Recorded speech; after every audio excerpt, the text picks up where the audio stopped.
acts, and what gifts does a man succeed in attaining to heaven?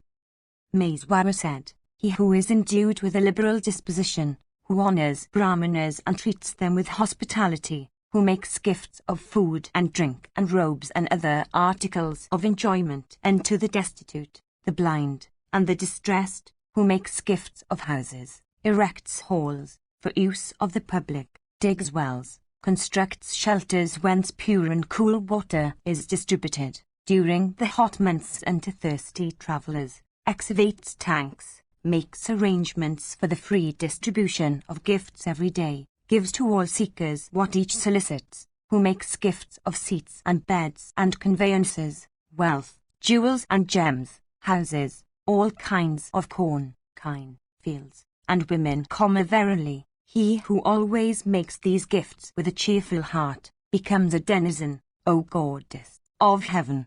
He resides there for a long period, enjoying diverse kinds of superior articles. Passing his time happily in the company of the Apsaras, he sports in the woods of Nandana and other delightful regions. After the exhaustion of his merits, he falls down from heaven and takes birth in the order of humanity, in a family, O goddess, that is possessed of wealth in abundance and that has a large command of every article of enjoyment. In that life he becomes endued with all articles for gratifying his wishes and appetites. Indeed, blessed with the possession of such articles, he becomes endued with affluence and a well-filled treasury. The self-born Brahman himself declared it in days of old that it is even such persons, O goddess, that become highly blessed and possessed of liberal dispositions and agreeable features. There are others, O goddess, that are incapable of making gifts. Endued with small understandings, they cannot make gifts even when solicited by Brahmanas and possessed of abundant wealth. Beholding the destitute, the blind, the distressed, and mendicants, and even guests arrived at their abodes, those persons, always filled with the desire of gratifying the organ of taste, turn away, even when expressly solicited by them. They never make gifts of wealth or robes, or viands, or gold, or kine, or any kind of food. Those men who are disinclined to relieve the distress of others, who are full of cupidity, who have no faith in the scriptures, and who never make gifts, verily, these men of little understanding, O goddess, have to sink in hell. In course of time, when their sufferings in hell come to an end, they take birth in the order of humanity, in families that are entirely destitute of wealth, always suffering from hunger and thirst, excluded from all decent society, hopeless of ever enjoying good things. They lead lives of great wretchedness. Born in families that are destitute of all articles of enjoyment, these men never succeed in enjoying the good things of the world. Indeed, O goddess, it is through their acts that persons become wretched and poor. There are others who are full of arrogance and pride caused by the possession of riches. Those senseless wretches never offer seats to those that deserve such an offer. Endued with little understandings, they do not give way to them that deserve such an honor. 575. Nor do they give water for washing the feet to persons unto whom it should be given. Indeed, they do not honor, agreeably to the ordinance, with gifts of the argyle, such persons as deserve to be honored therewith. They do not offer water for washing the mouth unto such as deserve to have that honor. They do not treat their very preceptors, when the latter arrive at their houses, in the manner in which preceptors should be treated. Living in cupidity and arrogance, they refuse to treat their seniors and aged men with love and affection, even insulting those that deserve to be honored and asserting their superiority over them without showing reverence and humility. Such men, O goddess, sink in hell. When their sufferings come to an end after a long course of years, they rise from hell and take birth in the order of humanity, in low and wretched families. Indeed, they who humiliate their preceptors and seniors have to take their birth in such castes as those of Swapakas and Pakuses, who are exceedingly violent, bereft of intelligence.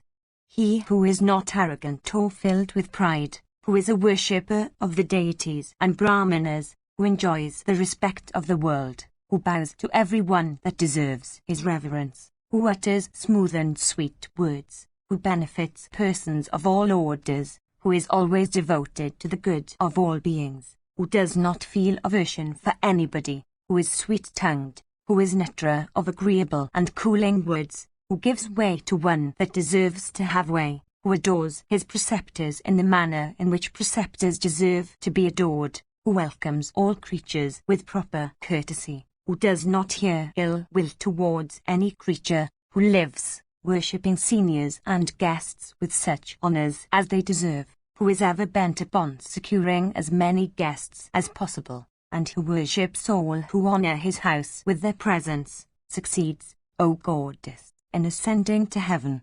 Upon the exhaustion of his merit, he takes birth in the order of humanity in a high and respectable family. In that life he becomes possessed of all articles of enjoyment in abundance and jewels and gems and every kind of wealth in profusion. He gives unto deserving persons what they deserve. He becomes devoted to the observance of every duty and every act of righteousness. Honoured by all creatures and receiving their reverence, he obtains the fruits of his own acts. Even such a person acquires a high lineage and birth in this world. This that I have recited to thee was said by the ordainer, Brahman, himself in days of old. That man who is fierce in conduct, who inspires terror in all creatures, who injures other beings with hands or feet or cords or sticks, or brickbats or clods of hard clay, or other means of wounding and paining, O beautiful lady, who practices diverse kinds of deceit for slaying living creatures or vexing them, who pursues animals in the chase and causes them to tremble in fear, verily, that man, who conducts himself in this way, is certain to sink in hell. If in course of time he takes birth in the order of humanity, he is obliged to be born in a low and wretched race or family that is afflicted with impediments of every kind on every side. He becomes an object of aversion to all the world. Wretched among men, he becomes so through the consequence of his own acts. Another, who is possessed of compassion, casts his eye on all creatures. Endued with a friendly vision, behaving towards all creatures as if he were their father, divested of every hostile feeling, with all his passions under complete control, he never vexes any creature and never inspires them with fear by means of his hands or feet, which are always under his control. He inspires the confidence of all beings. He never afflicts any creature with either cords or clubs or brickbats or clods of hard earth or weapons of any kind. His deeds are never fierce or cruel, and he is full of kindness. One who is endued with such practices and conduct certainly ascend to heaven. That he lives like the god in a celestial mansion abounding with every comfort. If, upon the exhaustion of his merit, he has to take birth in the order of humanity, he becomes born as a man that is not to fight with difficulties of any kind or to encounter any fear. Indeed, he enjoys great happiness. Possessed of felicity, without the obligation of undergoing distressing labour for his subsistence, he lives freed from every kind of anxiety. Even this, O goddess, is the path of the righteous. In it there are no impediments or afflictions. Amma said, in the world some men are seen well versed in inferences and the premises leading to them. Indeed, they are possessed of science and knowledge, have large progeny, and are endued with learning and wisdom. Others, O God, are destitute of wisdom, science, and knowledge, and are characterized by folly. By what particular acts does a person become possessed of wisdom? By what acts, again, does one become possessed of little wisdom and distorted vision?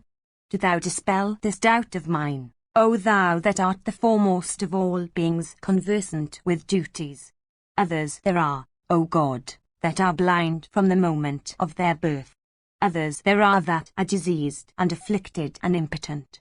Do thou, O God, tell me the reason of this. Mahabharata said, those men that always inquire about what is for their benefit and what is to their detriment, Brahmanas learned in the Vedas, crowned with success, and conversant with all duties, that avoid all kinds of evil deeds and achieve only such deeds as are good, succeed in ascending to heaven after departing from this world and enjoy great happiness as long as they live here. Indeed, upon the exhaustion of their merit when they take birth in the order of humanity, they become born as men possessed of great intelligence. Every kind of felicity and auspiciousness becomes theirs in consequence of that intelligence with which they are born. Those men of foolish understandings who cast wicked eyes upon the wedded spouses of other men, become cursed with congenital blindness in consequence of that sinfulness of theirs.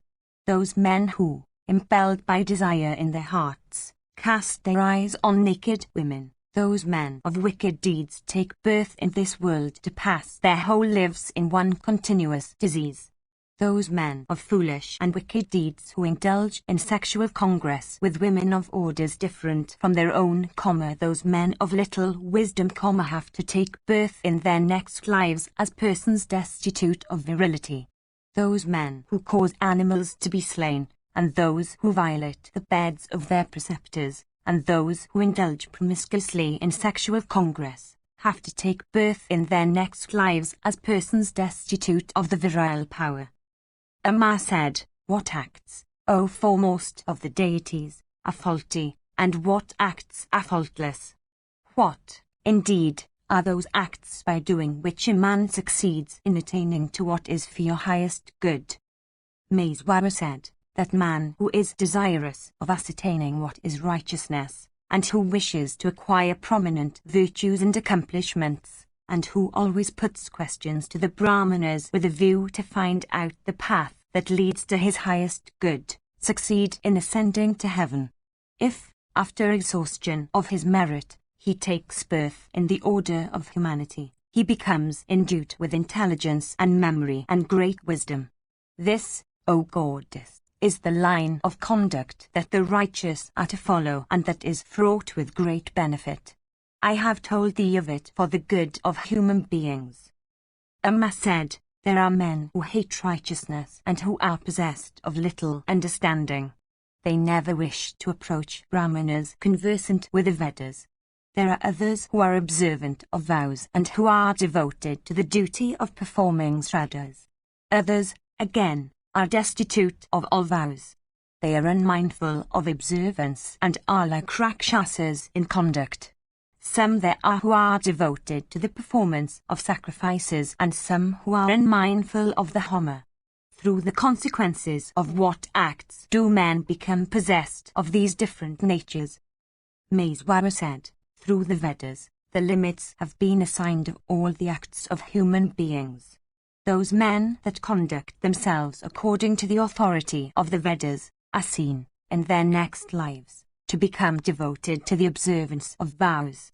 Those men, however, who having become subject to the sway of folly accept unrighteousness for its reverse, become destitute of vows, transgress all restraints, and come to be regarded as Brahma-Rakshasas. Indeed, it is these men that become unmindful of the Homa, that never utter the Vashat and other sacred mantras, and that come to be regarded as the lowest and vilest of men. Thus, O Goddess, have I explained to thee the entire ocean of duties in respect of human beings for the sake of removing thy doubts, not omitting the sins of which they become guilty. Section XV.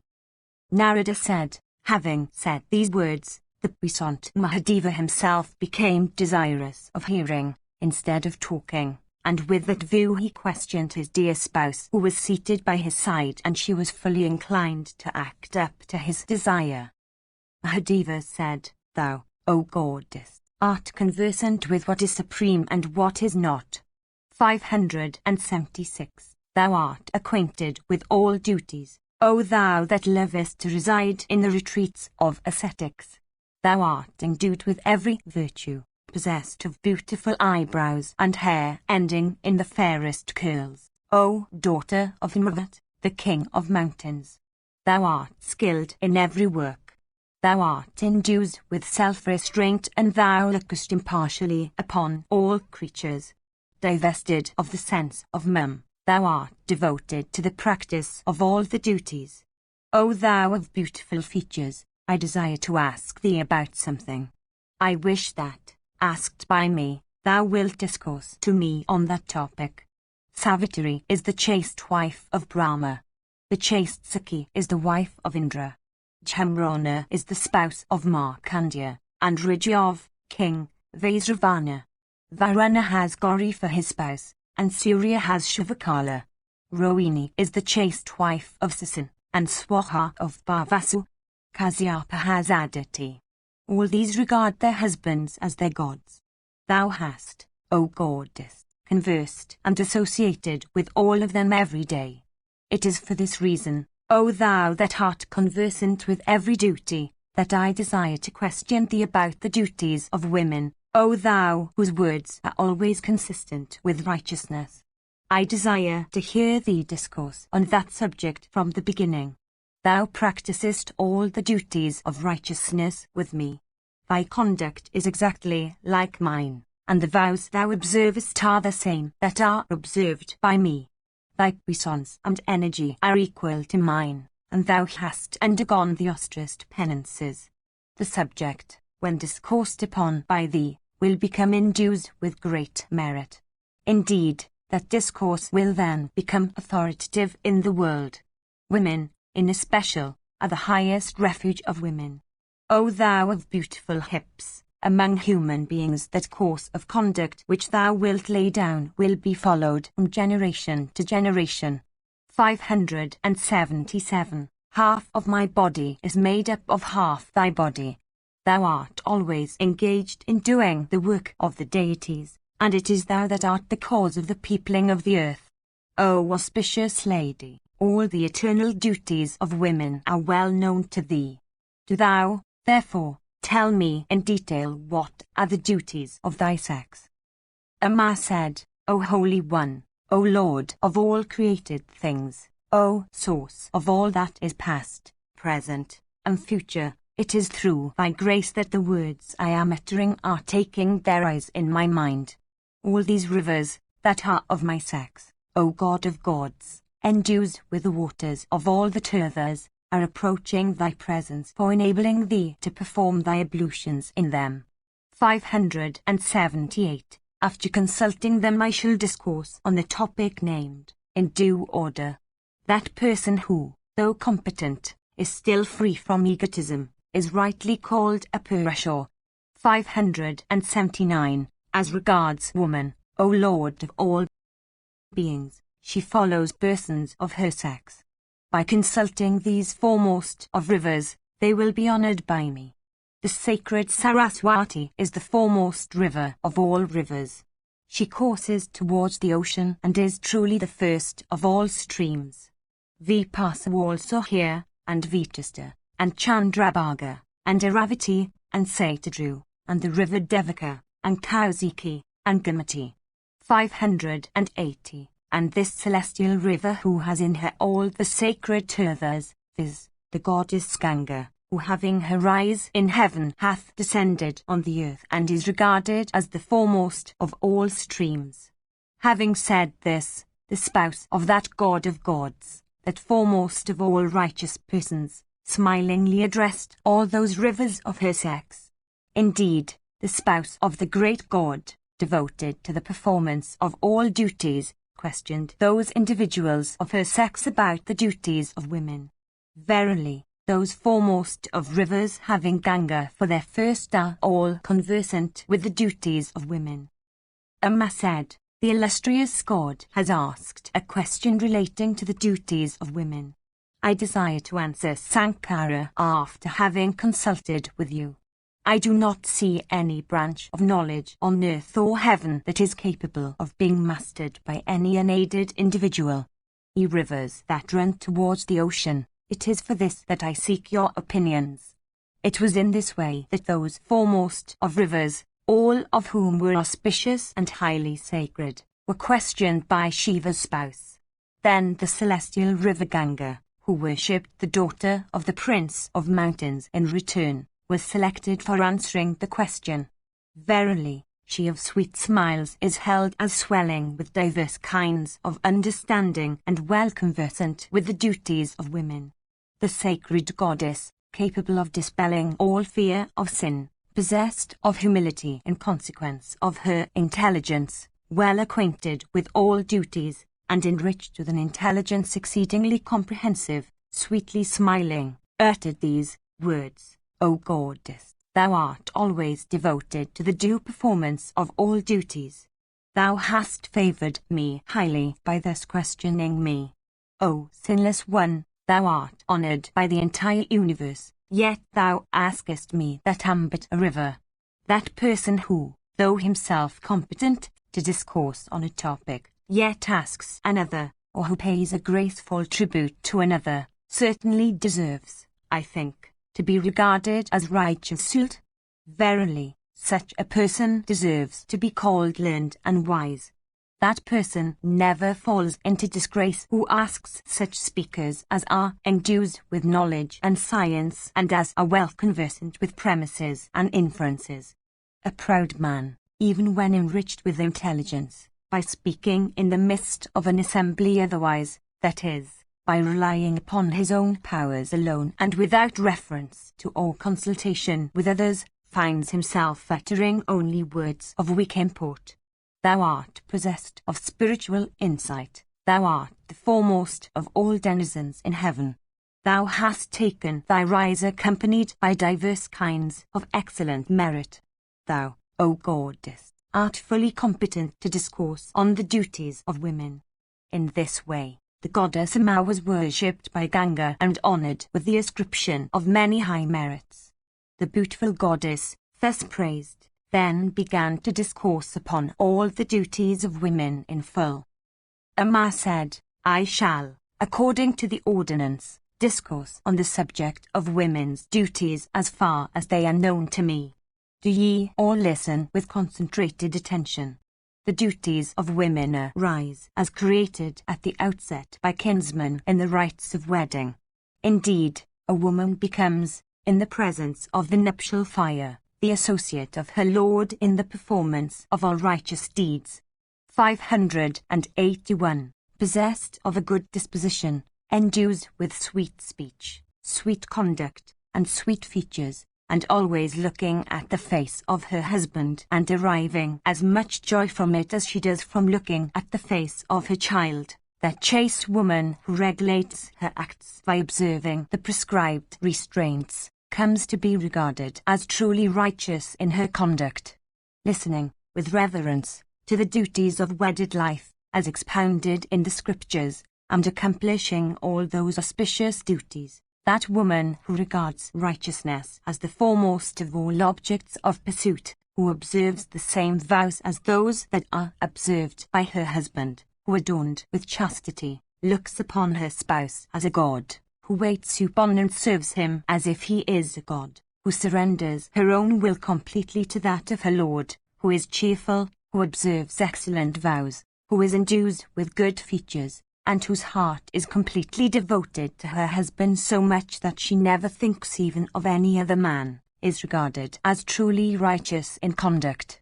That wife who, even when addressed harshly and looked upon with angry eyes by her lord, presents a cheerful aspect to him, is said to be truly devoted to her husband. She who does not cast her eyes upon the moon or the sun nor a tree that has a masculine name, who is adored by her husband and who is possessed of beautiful features, is regarded as truly righteous. That woman who treats her husband with the affection which he shows towards her child, even when he, the husband, happens to be poor or diseased or weak or worn out with the toil of travelling, is regarded as truly righteous in her conduct. That woman who is endued with self-control, who has given birth to children, who serves her husband with devotion, and whose whole heart is devoted to him, is regarded as truly righteous in her conduct. That woman who waits upon and serves her Lord with a cheerful heart, who is always cheerful of heart, and who is possessed of humility, is regarded as truly righteous in her conduct.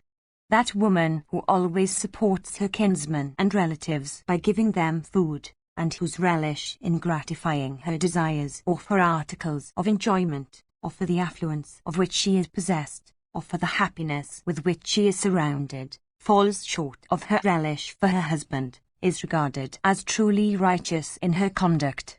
That woman who always takes a pleasure in rising at early dawn, who is devoted to the discharge of all household duties, who always keeps her house clean, who rubs her house daily with cow dung, who always attends to the domestic fire, for pouring libations upon it, who never neglects to make offerings of the flowers and other articles to the deities, who with her husband gratifies the deities and guests and all servants and dependents of the family with that share of food which is theirs by the ordinances, and who always takes, according to the ordinance, for herself, what food remains in the house after the needs have been met of gods and guests and servants, and who gratifies all people who come in contact with her family and feed them to their fill, succeeds in acquiring great merit. That woman who is endued with accomplishments, who gratifies the feet of her father-in-law and mother-in-law, and who is always devoted to her father and mother, is regarded as possessed of ascetic wealth. That woman who supports with food brahmanas that are weak and helpless, that are distressed or blind or destitute, comes to be regarded as entitled to share the merit of her husband. That woman who always observes, with a light heart, vows that are difficult of observance, whose heart is devoted to her Lord, and who always seeks good of her Lord, is regarded as entitled to share the merits of her husband. Devotion to her Lord is woman's merit, it is her penance, it is her eternal heaven. Merit, penances, and heaven become hers who looks upon her husband as her all in all, and who, endued with chastity, seeks to devote herself to her Lord in all things. The husband is the God which women have. The husband is their friend. The husband is their high refuge. Women have no refuge that can compare with their husbands, and no God that can compare with him. The husband's grace and heaven are equal in the estimation of a woman, or, if unequal, the inequality is very trivial. O Mahabharata, I do not desire heaven itself if thou art not satisfied with me. If the husband that is poor, or diseased or distressed or fallen among foes, or afflicted by a Brahmana's curse, were to command the wife to accomplish anything that is improper or unrighteous or that may lead to destruction of life itself, the wife should, without any hesitation, accomplish it, guided by the code whose propriety is sanctioned by the law of distress. I have thus, O God, expounded, at thy command, what the duties of women are. Verily, that woman who conducts herself in this way becomes entitled to a share of the merits won by her husband. Narada continued, thus addressed, the great God applauded the daughter of the Prince of Mountains and then dismissed all persons that had assembled there, together with all his own attendants. The diverse tribes of ghostly beings, as also all the embodied rivers, and the Gandharvas and Apsaras, all bowed their heads unto Mahadeva and departed for returning to the places whence they had come. Section XVII. The Rishis said, O wielder of Pinaka, O dearer of the eyes of Bhaga, O thou that art worshipped by all the universe, we desire to hear the glory of Vasudeva. Mahabharata said, Hari is superior to the grandsire himself. He is the eternal Purusha, otherwise called Krishna. He is endued with the splendor of gold, and shines with effulgence like a second sun. Possessed of 10 arms, he is endued with great energy, and is the slayer of the foes of the gods. Having the wool on his breast, he has curly locks of hair on his head. He is worshipped by all the deities. Brahman has risen from his abdomen. I have sprung from his head, All the luminaries in the firmament have sprung from his hair. From the bristles on his body have sprung all the gods and asuras. From his body have sprung the rishis, as also all the eternal worlds. He is the veritable abode of the Grand Siren, the abode of all the gods had besides. He is the creator of this whole earth, and he is the Lord of the three worlds.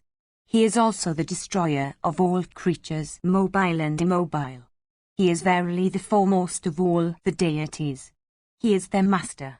He is the chastiser of all foes. He is possessed of omniscience. He exists in everything. He is capable of going everywhere. He is of universal extent, pervading as he does everything. He is the supreme soul. He is the urger of all the senses. He covers the universe. He is the supreme Lord. There is nothing in the three worlds that is superior to him. He is eternal. He is the slayer of Manu, and is otherwise called Govinda. The giver of honours, he will cause all the kings of earth to be slain in battle, for achieving the purposes of the deities, taking birth in a human form. The deities, abandoned by him, are unable to accomplish their purposes on earth. Without obtaining him as their leader, they cannot do anything. He is the leader of all creatures and is adored by all the gods 582. Within the abdomen of this master of the god who is ever devoted to the accomplishment of their purposes, of this one who is identical with Brahma and who is always the refuge of the regenerate rishis, resides Brahma, the grand desire. Indeed, the latter dwells happily in Hari's body, which is the abode. I myself, that am called Sava, also reside happily in that happy abode of mine. All the deities too reside in happiness in his body. Endued with great effulgence, he has eyes that resemble the petals of the lotus. Shri dwells within him, and he dwells always associated with her. The bow called Saranga and the discus, called Sudarsana, are his weapons, together with a sword. He has the enemy of the snakes, viz., Garuda, sitting on his standard. He is distinguished by excellent conduct, by purity of both body and mind, by self-restraint, by prowess, by energy, by the handsomest form, by tallness and well-proportioned limbs, by patience, by sincerity, by affluence, by compassion, by excellence of form, and by might. He shines, endues with all celestial weapons of wonderful form and make. He has yoga for his illusion. He is possessed of 1,000 eyes. He is free from every stain or fault. He is high-minded. He is endued with heroism. He is an object of pride with all his friends. He is dear to all his kinsmen and relatives, and they are dear to him. He is endued with forgiveness. He is free from pride or egotism. He is devoted to the Brahmanas and is their leader. He dispels the fears of all persons afflicted with fear. He enhances the joys of all his friends. He is the refuge of all creatures. He is ever engaged in protecting and cherishing the distressed.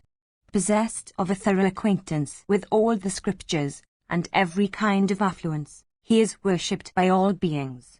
Conversant with all duties, he is a great benefactor of even enemies when they seek his protection. Conversant with policy and endued with policy, he is a Natra of Brahma and has all his senses under perfect control. For doing good to the deities, Govinda will take birth in the race of the high-souled Manu. Verily, endued with high intelligence, he will take birth in the auspicious and righteous race of that Prajapati. Manu will have a son of the name of Anga. After Anga will come Antadhaman.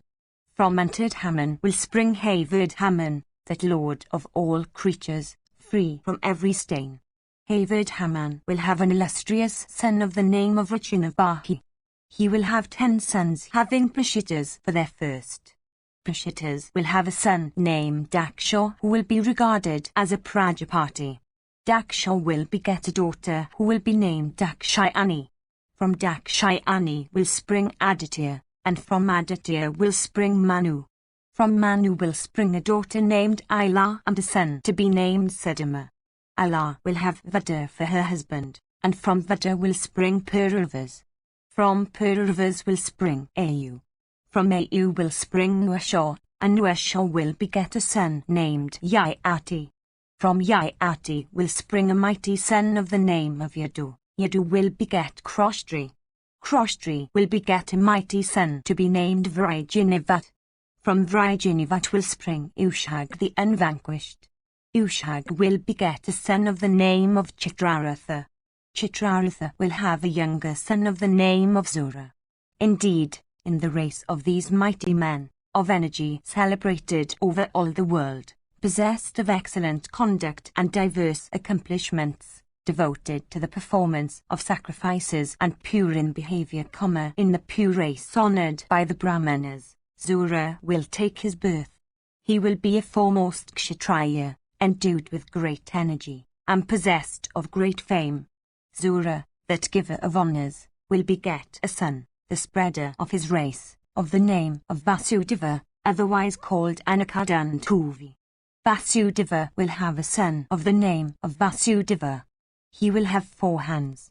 He will be exceedingly liberal, and will honour the Brahmanas greatly. Identical with Brahma, he will like and love the Brahmanas, and the Brahmanas will like and love him. That scion of Yadu's race will liberate many kings immured in the prison of the ruler of the Magadhas, after vanquishing that ruler named Jarasandha in his capital buried among mountains. Endued with great energy, he will be rich with the jewels and gems of all the rulers of the earth. Indeed, in energy he will be unrivaled on earth, possessed of great prowess. He will be the king of all kings of the earth. Foremost among all the Zurasnas, the puissant one, residing at Dwaraka, will rule and protect the whole earth after vanquishing all her lords, conversant as he will be with the science of polity. Assembling together, ye all adore him, as ye adore the eternal Brahman, with speech, floral wreaths, and excellent incense and perfumes. He who wishes to see me or the grandsire Brahma should first see the illustrious Vasudeva of great puissance. If he is seen, I am seen, as also the grandsire Brahman, that foremost of all the gods. In this I do not deem there is any difference. Know this, ye rishis of ascetic wealth. That person with whom the lotus-eyed Vasudeva becomes gratified, all the deities with Brahma amongst them will also become gratified with. That man who will seek the protection of Kesava will succeed in earning great achievements and victory in heaven. He will be an instructor in religion and duties, and will earn great religious merit. All persons conversant with religion and duties should, with great alacrity, bow down unto that Lord of all the gods. By adoring that puissant one will acquire great merit. Endued with great energy, that God, with the desire of benefiting all creatures, created millions of rishis for the sake of righteousness. Those millions of rishis, thus created by that great ordainer, are now residing on the mountains of Gandhamadana, headed by Sanat Kumara and engaged in the observance of penances. Hence, ye foremost of regenerate ones, that foremost of all eloquent persons, the righteous Vasudeva should be adored by all. The illustrious Hari, the puissant Narayana, is verily the foremost of all beings in heaven. Adored, he adores, and honoured he honours, and to them that make offerings to him, he makes offerings in return. Worshipped, he worships in return. If seen always, he sees the seers always. If one seeks his refuge and protection, he seeks the seeker as his refuge in return. Ye foremost of all righteous ones, if adored and worshipped, he adores and worships in return. Even this is the high practice of the faultless Vishnu. Even this is the vow that is practiced by all righteous people, of that first of all deities, that puissant Lord of all creatures. He is always worshipped in the world. Verily, that eternal being is worshipped by even the deities. Those persons that are devoted to him with the steadiness of a vow become liberated from calamity and fear in proportion to his devotion. The regenerate ones should always worship him in thought, word, and deed. the son of Devaki should be seen by them with reverence, and in order to see him with reverence they should address themselves to the performance of penances. Ye foremost of ascetics, even this is the path that I show unto you. By beholding him, ye will have behold all the foremost of deities. I too bow my head in reverence unto that Lord of the universe, that grandsire of all the worlds, that mighty and vast Bo. By beholding him one beholds the Trinity. Ourselves, that is, all the deities, reside in him. He will have an elder brother who will become known over all the world as Valor. Having a plough for his weapon, in form he will look like a white hill. In fact, he will be endued with might capable of uplifting the whole earth. Upon the car of that divine personate all Palmyra, three-headed and made of gold, will form his proud standard. The head of that mighty armed hero, that lord of all the worlds, will be shaded by many high-souled snakes of vast bodies. All weapons of attack and defense will also come to him as soon as he will think of them. He is called Ananta, infinite. Verily, that illustrious one is identical with the immutable Hari. Once on a time the mighty Garuda, the son of Kasyapa, was addressed by the deities in these words, Do thou, O puissant one, see if this one has any end. Though possessed of great energy and might, Garuda, however, failed to find out the end of this illustrious one who is identical with the Supreme Soul. Supporting the whole earth on his head, he resides in the nether regions. He roves through the universe as Seshore, filled with great joy. He is Vishnu. He is the illustrious Ananta. He is the supporter of the earth. He that is Rama is Hashikasa. He that is Vakayuta is Ananta, the bearer of the earth. Both of those foremost of all creatures are celestial and endued with celestial prowess. One of them is armed with a discus and the other with a plough. They deserve every honor and should be seen. I have, through my kindness for you, have thus declared to you the nature of Vasudeva. Even this, ye ascetics possessed of wealth of penances, is righteousness. I have declared all this to you so that ye may, with reverence and care, worship Krishna, that foremost one of Yadu's race. Section Xlvi. Narada said, at the conclusion of Mahadeva's speech, loud roars were heard in the firmament. Thunders bellowed, with flashes of lightning. The welkin was enveloped with blue and thick clouds. The deity of the clouds then poured dew water like to what he does in the season of rains. A thick darkness set in. The points of the compass could no longer be distinguished. Then on that delightful, sacred, and eternal breast of that celestial mountain, the assembled rishis no longer saw the multitude of ghostly beings that associate with Mahadeva. Soon, however, the welkin cleared. Some of the rishis set out for the sacred waters. Others returned whence they came.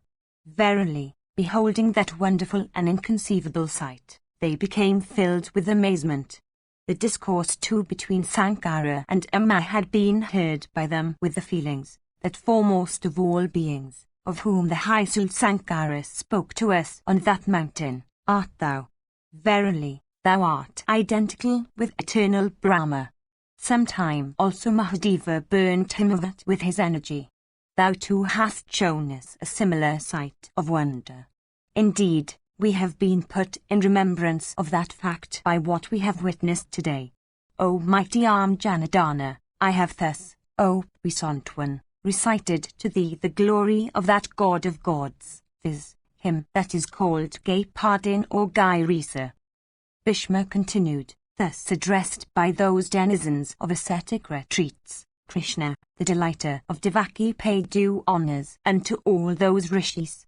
Filled with delight, those rishis once more addressed Krishna, saying, O slayer of Madhu, do thou repeatedly show thyself to us at all times. O puissant one, heaven itself cannot rejoice as so much as a right of thyself. Everything that was said by the illustrious Bhava regarding thyself is true. O crusher of foes, We have told thee all about that mystery. Thou art thyself conversant with the truth of every topic. Since, however, asked by us, it pleased thee to ask us in return, we have, for that reason, recited everything about the discourse of Bhava with to thee for only pleasing thee. There is nothing in the three worlds that is unknown to thee. Thou art fully conversant with the birth and origin of all things, indeed, with everything that operates as a cause for the production of other objects. In consequence of the lightness of our character, we are unable to bear within ourselves the knowledge of any mystery without disclosing it.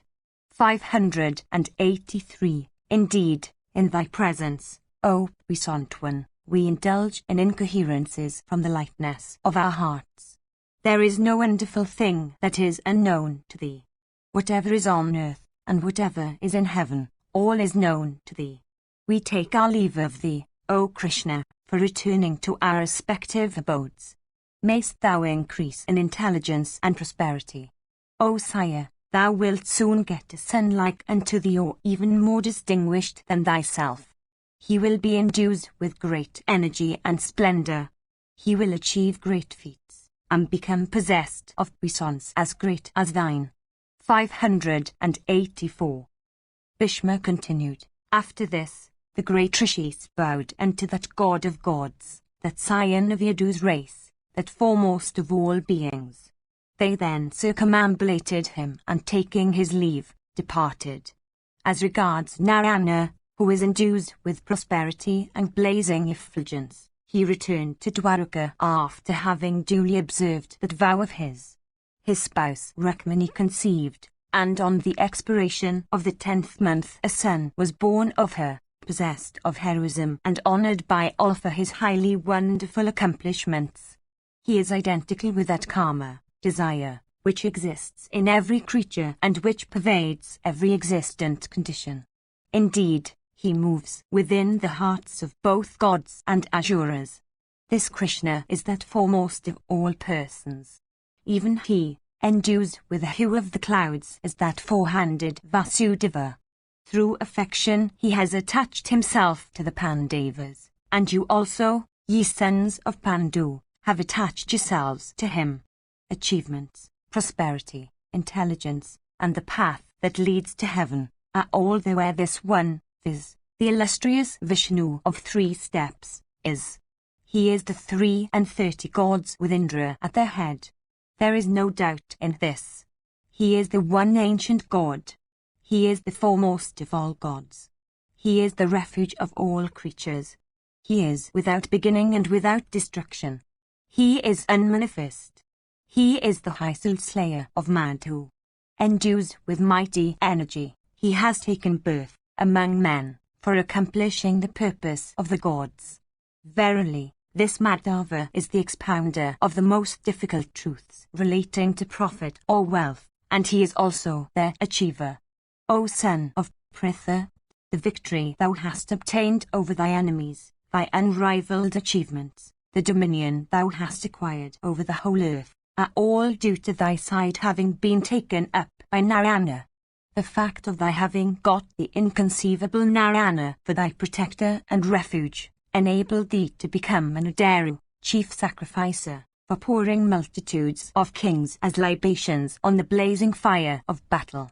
This Krishna was thy great sacrificial ladle resembling the all-destroying fire that appears at the end of the Yuga.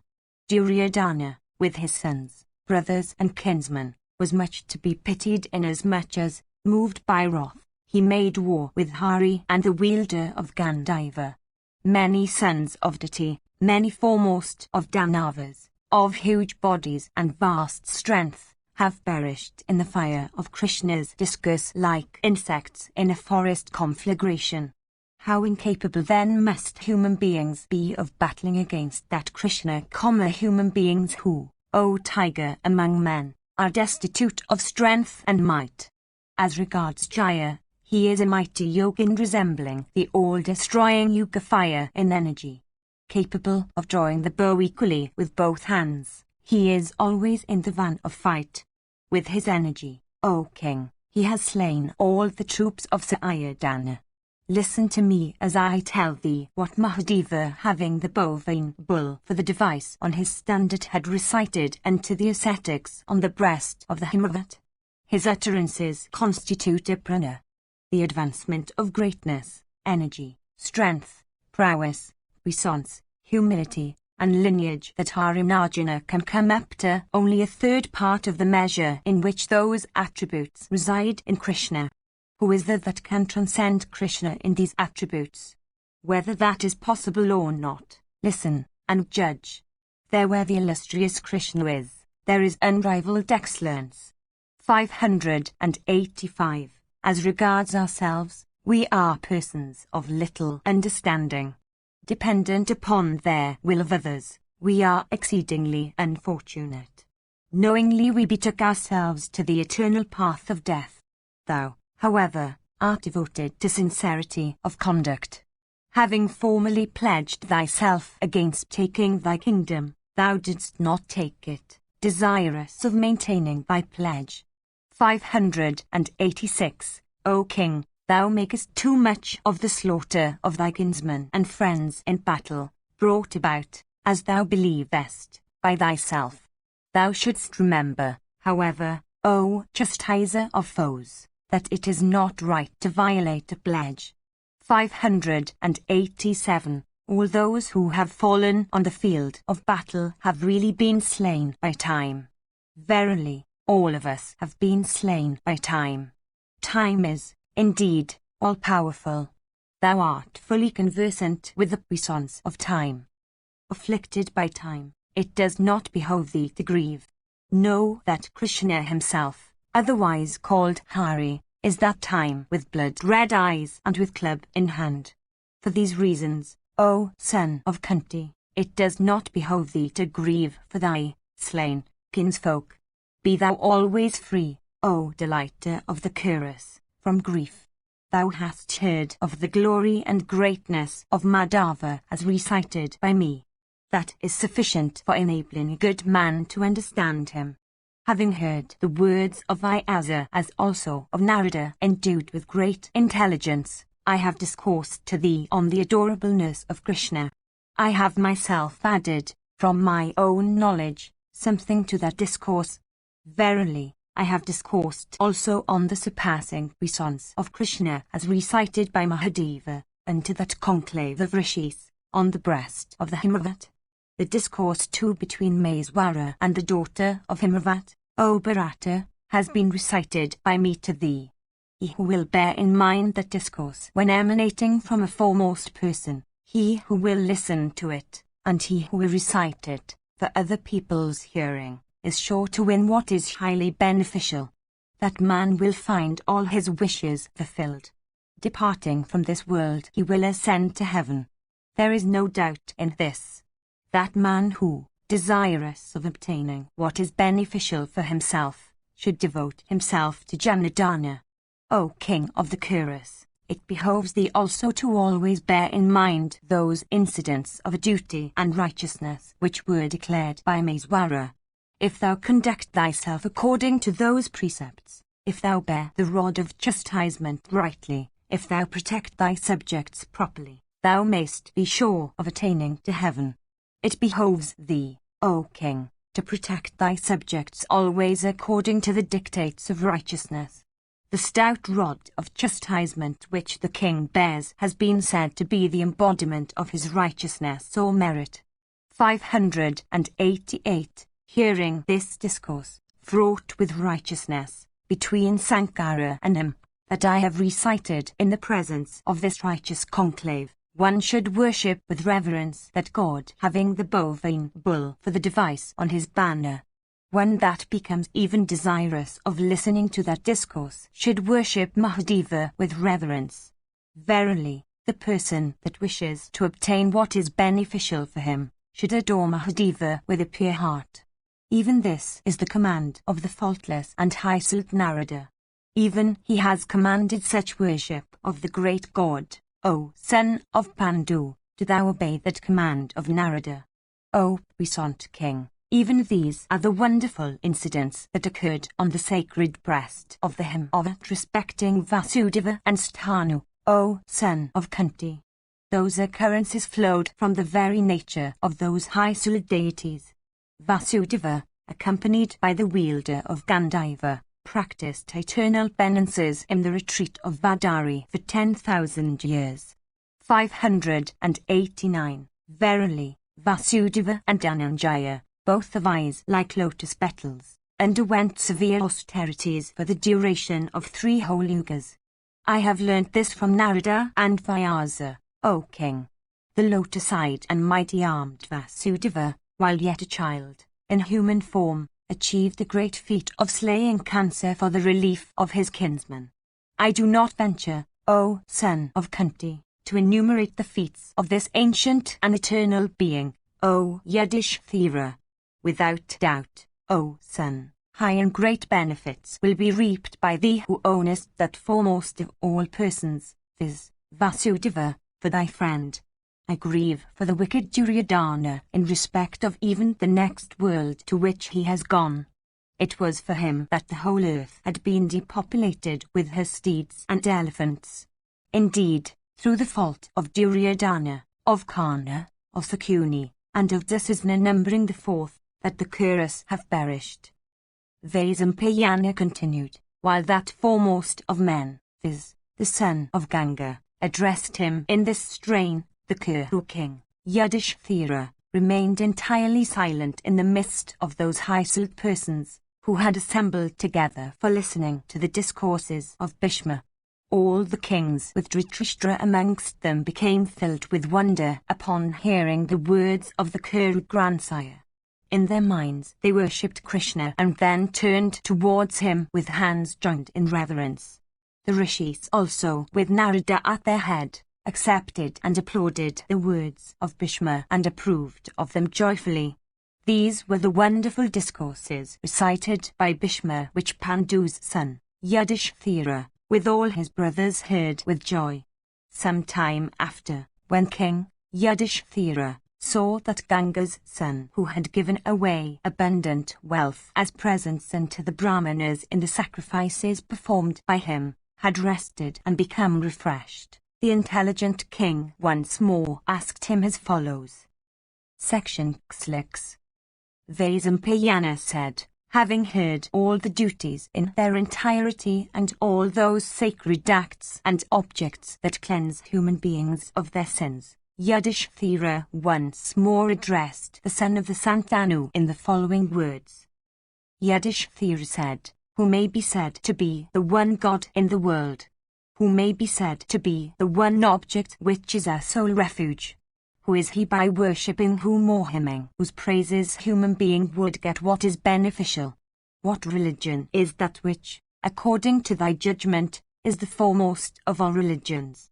What are those mantras by reciting which a living creature becomes freed from the bonds of birth and life? Bhishma said, one shall always, with alacrity and throwing away all languor, hymn the praises of that Lord of the universe, that God of gods, viz., Vasudeva, who is infinite and the foremost of all beings, by uttering his 1,000 names. By always worshipping with reverence and devotion that immutable being, by meditating on him, by hymning his praises and bowing the head unto him, and by performing sacrifices unto him, indeed by always praising Vishnu, who is without beginning and without end or destruction, who is the supreme Lord of all the worlds, and who is the master and controller of the universe, one can succeed in transcending all sorrow. Verily, he is devoted to the Brahmanas, conversant with all duties and practices, the enhancer of the fame and achievement of all persons, the master of all the worlds, exceedingly wonderful, and the prime cause of the origin of all creatures. Even this, in my judgment, is the foremost religion of all religions, viz., one should always worship and hymn the praises of the lotus-eyed Vasudeva with devotion. He is the highest energy. He is the highest penance. He is the highest Brahma. He is the highest refuge. He is the most holy of all holies, the most auspicious of all auspicious subjects. He is the God of all the gods, and he is the immutable Father of all creatures. On the advent of the primal Yuga, all creatures spring from him. On the expiration, again of a Yuga, all things disappear in him. 590. Hear, O King, the 1,000 names, possessed of great efficacy in destroying sins, of that foremost one in all the worlds, that Master of the universe, viz., Vishnu. All those names derived from his attributes, secret and well known, of the high Sud Vasudeva which was sung by Rishis, I shall recite to thee for the good of all. They are, Om. He that enters all things, besides himself, he that covers all things, he into whom sacrificial libations are poured, the Lord of the past, the present, and the future, the Creator, or Destroyer, of all existent things, the Upholder of all existent things, the Existent, the Soul of all, the Originator of all things, I. 9. Of cleansed soul, the Supreme Soul, the highest refuge of all emancipated persons, the Immutable, he that lies enclosed in a case, the Witness, he that knows the material case in which he resides, the Indestructible, X. 17, 591, he upon whom the mind rests during yoga abstraction, the guide or leader of all persons conversant with yoga, the Lord of both Pradhana, or Prakriti, and Purusha.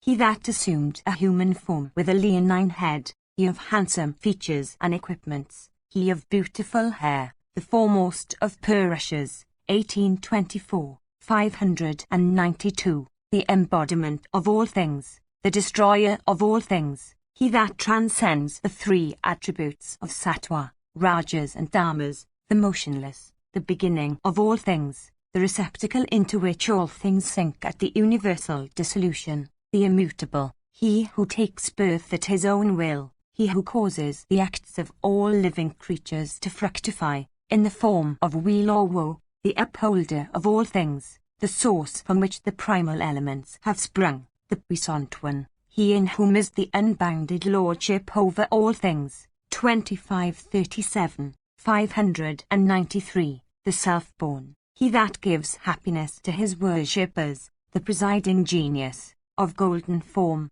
in the midst of the solar disk, the lotus-eyed, loud-voiced, he that is without beginning and without end, he that upholds the universe, in the form of Ananta and others, he that ordains all acts and their fruits, he that is superior to the grand Sire Brahma, 38, XLVI, 594, the immeasurable, the Lord of the senses, or he that has curled locks, he from whose navel the primeval lotus sprang, the Lord of all the deities, the artificer of the universe, the mantra, he that weakens or emaciates all things, he that is vast, the ancient one, he that is enduring, XLVI, LVI.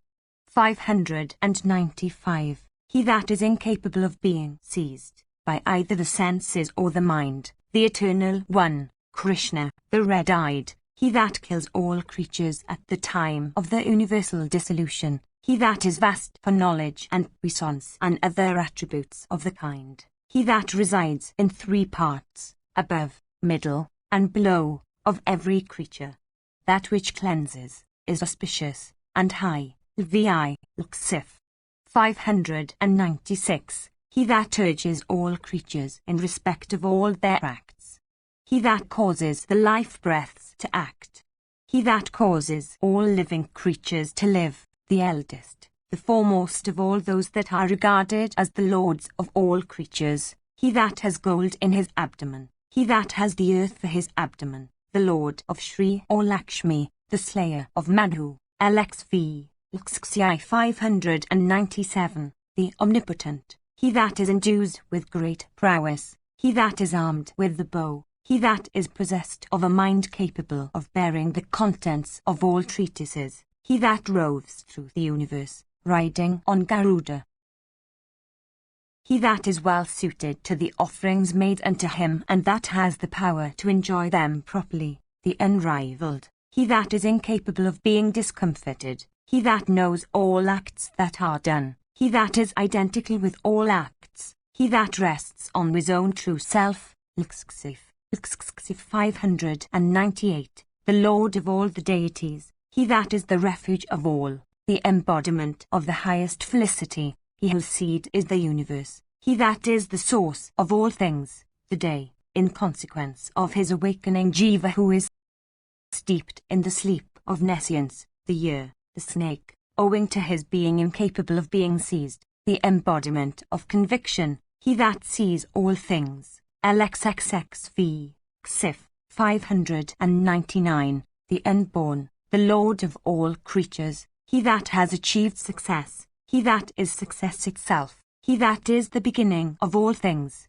in consequence of his being the cause of all things, he that is above deterioration, he that is righteousness in the form of the bovine bull and the great boar that raised the submerged earth, he that is of immeasurable soul, he that stands aloof from all kinds of union, XCV, CI, 600, he that is poor Aka among the deities called Vasus, or, he that dwells in his worshippers, he that is liberal soul, being freed from wrath and hatred and pride and other evil passions, truth whose soul is equable in consequence of his thorough impartiality, he that has been measured by his worshippers, he that is always equal, being above all change or modification, he that never refuses to grant the wishes of his worshippers, he whose eyes are like the petals of the lotus, he whose acts are always characterized by righteousness, or he who is always engaged in granting the wishes of those that are devoted to him, he that is of the form of righteousness, Sif, Xi, he that destroys all creatures, or their pains, the many-headed, he that upholds the universe, he that is the source of the universe, he who is of pure or spotless fame, the immortal one, he that is eternal and fixed, he that is possessed of beautiful limbs, or, he the ascension unto whom is the best of all acts, he who has such knowledge having penance for its indication, Xif, Xi, he that goes everywhere, in the sense of pervading all things as their cause, the omniscient one, he that blazes forth in unmodified effulgence, he whose troops are everywhere, in the form of devoted associates, or he at whose very sight the Danavur troops are scattered in all directions. He that is coveted, or sought, by all, or, he that grinds all his foes, he that is the Veda, he that is conversant with the Veda, he that is conversant with all the limbs, or branches, of the Veda, he that represents the limbs, or branches, of the Veda, that is, all the subsidiary sciences, he that settles the interpretations of the Vedas, he that has no superior in wisdom, he that is the master of all the worlds, he that is the master of the deities, he that is the supervisor of both righteousness and unrighteousness, forgiving the fruits thereof to those that seek the one or the other, he that is both effect and cause, or, he whose life has not been determined by acts achieved on any previous occasion in consequence of his transcending prakriti. He that is forestalled, in consequence of his four forms of Aniruddha, Pradama, Sankarsana and Vasudeva.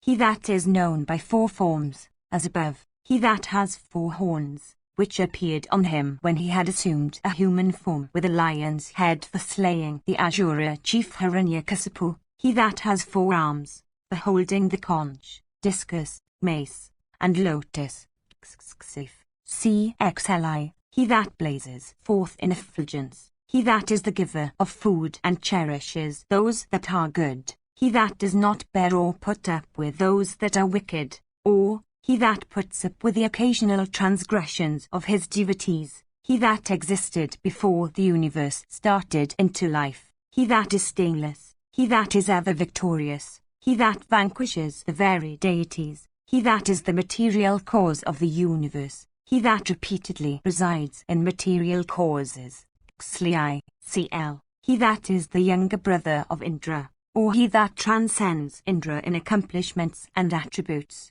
He that took birth as a dwarf, from Aditi by her husband Kasyapa in order to beguile the Asura king Vali of the sovereignty of the three worlds, and bestow the same upon Indra who had been dispossessed of it. He that is tall, in allusion to the vast universal form of his which he assumed at the sacrifice of Vali for covering heaven, earth, and the nether regions with 3 steps of his. He whose acts are never futile, he that cleanses those that worship him, those that hear of him and those that think of him, he that is endued with preeminent energy and strength, he that transcends Indra in all attributes, he that accepts all his worshippers, he that is the creation itself in consequence of his being the causes thereof, he that upholds himself in the same form without being ever subject to birth, growth, or death, he that sustains all creatures in their respective functions in the universe, he that controls the hearts of all creatures, CLI, CLI, he that deserves to be known by those who wish to achieve what is for their highest good, he who is the celestial physician in the form of Dhanwantari, or he who cures that foremost of all diseases, viz., the bonds that bind one to the world, he that is always engaged in yoga, he that slays great Asuras for establishing righteousness, he that is the lord of that Lakshmi who sprang from the ocean when it was churned by the deities and the Asuras, or he that cherishes both the goddesses of prosperity and learning, he that is honey, in consequence of the pleasure he gives to those that succeed in having a taste of him, he that transcends the senses, or is invisible to those that turn away from him, he that is possessed of great powers of illusion, manifested in his beguiling Mahadeva and the deities on many occasions, he that puts forth great energy in achieving mighty feats, he that transcends all in might,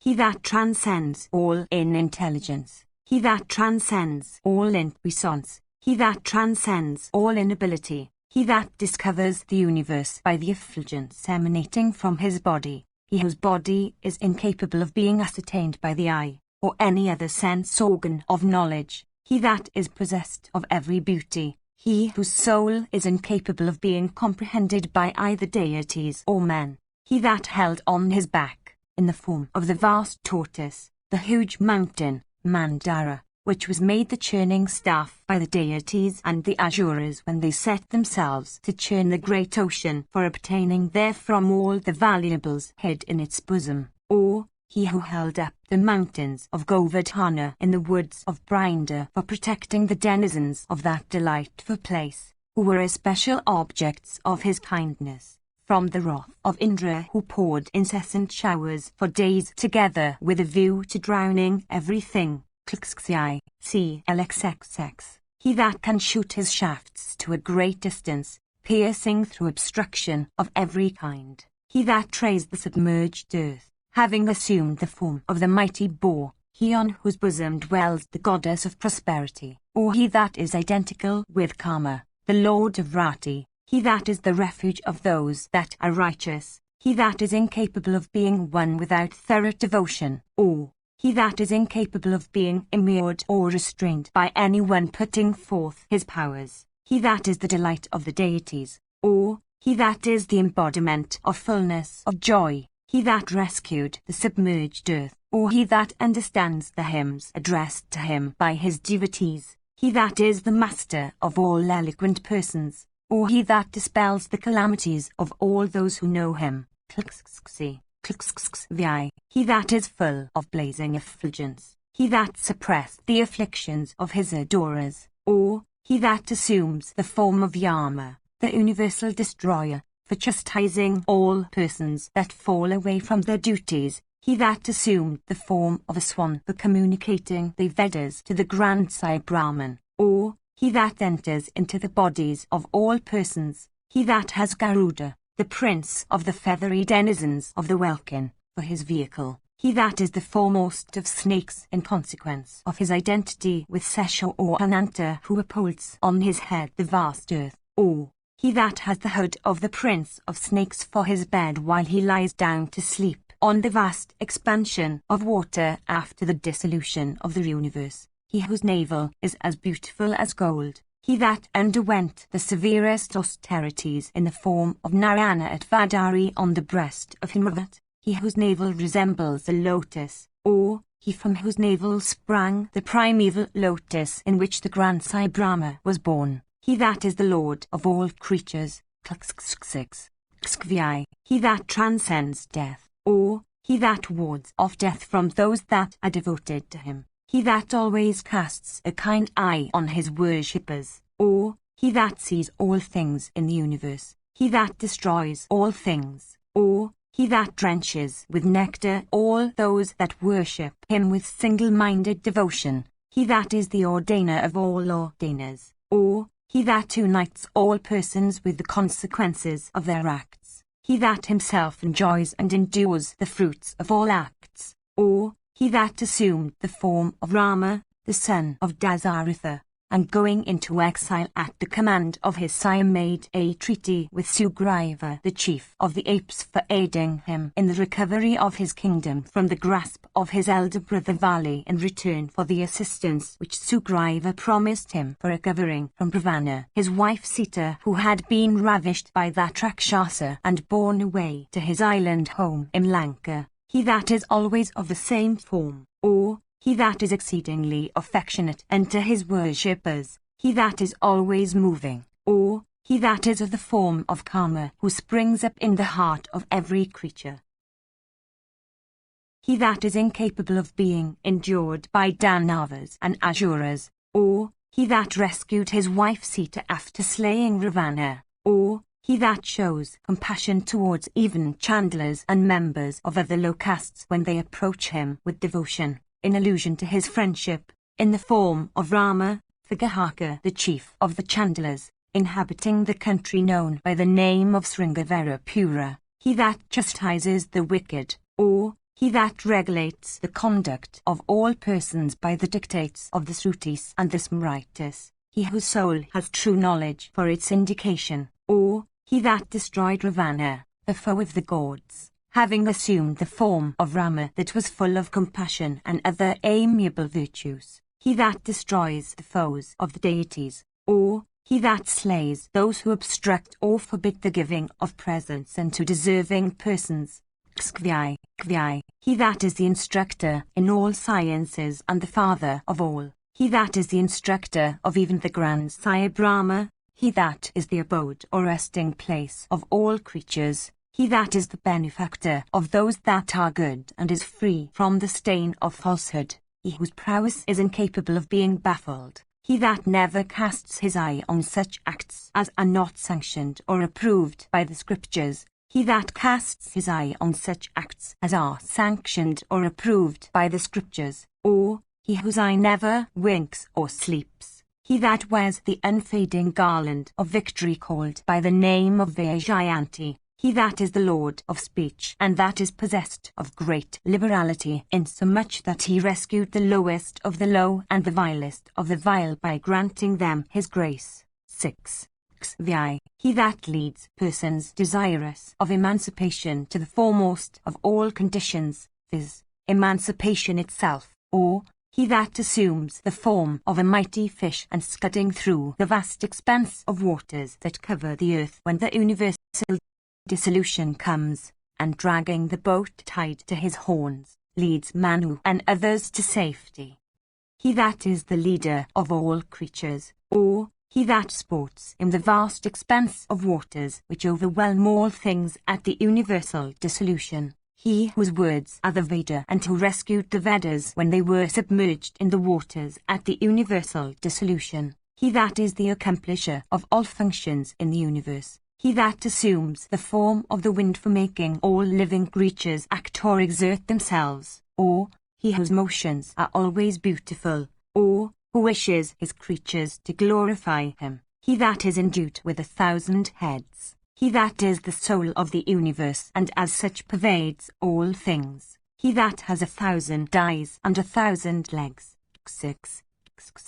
He that causes the wheel of the universe to revolve at his will, he whose soul is freed from desire and who transcends those conditions that invest Jiva and to which Jiva is liable, he that is concealed from the view of all persons that are attached to the world, or he that has covered the eyes of all persons with a bandage of nescience, he that grinds those that turn away from him, he that sets the days a-going in consequence of his being identical with the sun, he that is the destroyer of all, destroying time itself, he that conveys the libations poured on the sacred fire unto those for whom they are intended, or he that bears the universe, placing it on only a minute fraction of his body, he that has no beginning, or he that has no fixed habitation, he that upholds the earth in space, in the form of Seshore, or rescues her in the form of the mighty boar, or supports her as a subtle pervader, XXVI, he that is exceedingly inclined to grace, insomuch that he grants happiness to even foes like Sisupala, he that has been freed from the attributes of rajas, passion, and dharmas, darkness, so that he is pure or stainless sattva by itself, or he that has obtained the fruition of all his wishes, he that supports the universe, he that feeds or enjoys the universe, he that is displayed in infinite puissance, he that honors the deities, the Pitras, and his own worshippers, he that is honored or adored by those that are themselves honored or adored by others, or he whose acts are all beautiful and enduring, he that accomplishes the purposes of others, or he that is the benefactor of others, he that withdraws all things unto himself at the universal dissolution, or he that destroys the foes of the deities or of his worshippers, he that has the waters for his home, or he that is the sole refuge of all creatures, or he that destroys the ignorance of all creatures,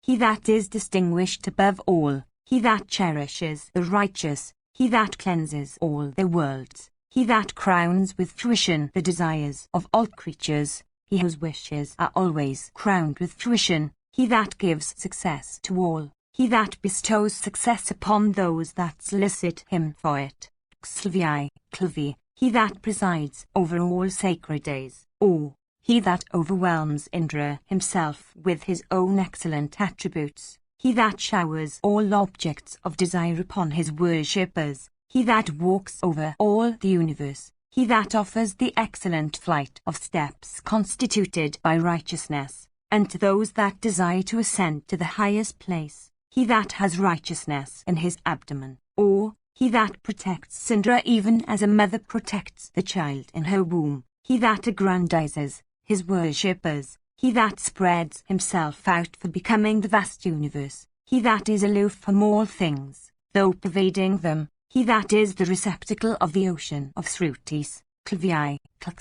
he that is possessed of excellent arms, that is, arms capable of upholding the universe, he that is incapable of being borne by any creature, he from whom flowed the sounds called Brahman, or Veda, he that is the Lord of all lords of the universe, he that is the giver of wealth, he that dwells in his own puissance, he that is multiform, he that is of vast form, he that resides in the form of sacrifice in all animals, he that causes all things to be displayed, CCLXV, he that is endued with great might, energy, and splendor, he that displays himself in visible forms to his worshippers, he that scorches the unrighteous with his burning energy, he that is enriched with the sixfold attributes of affluence, etc., he that imparted the Veda to the grandsire Brahma, he that is of the form of the Samans, Riks, and Yajuses,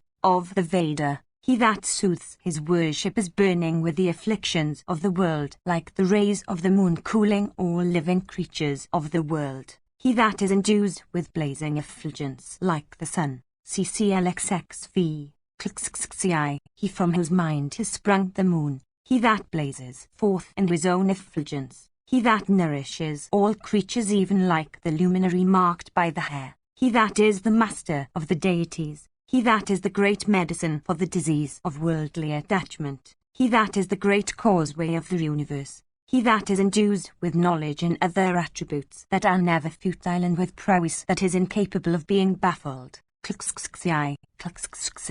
he that is solicited by all creatures at all times, viz., the past, the present, and the future. He that rescues his worshippers by casting kind glances upon them. He that sanctifies even them that are sacred. He that merges the life breath in the soul, or he that assumes diverse forms for protecting both the emancipated and the unemancipated. He that kills the desires of those that are emancipated, or he that prevents evil desires from arising in the minds of his worshippers. He that is the sire of karma, the principle of desire or lust. He that is most agreeable. He that is desired by all creatures. He that grants the fruition of all desires. He that has the ability to accomplishing all acts. CCXC 6. He that sets the 4 yugas to begin their course. He that causes the yugas to continually revolve as on the wheel.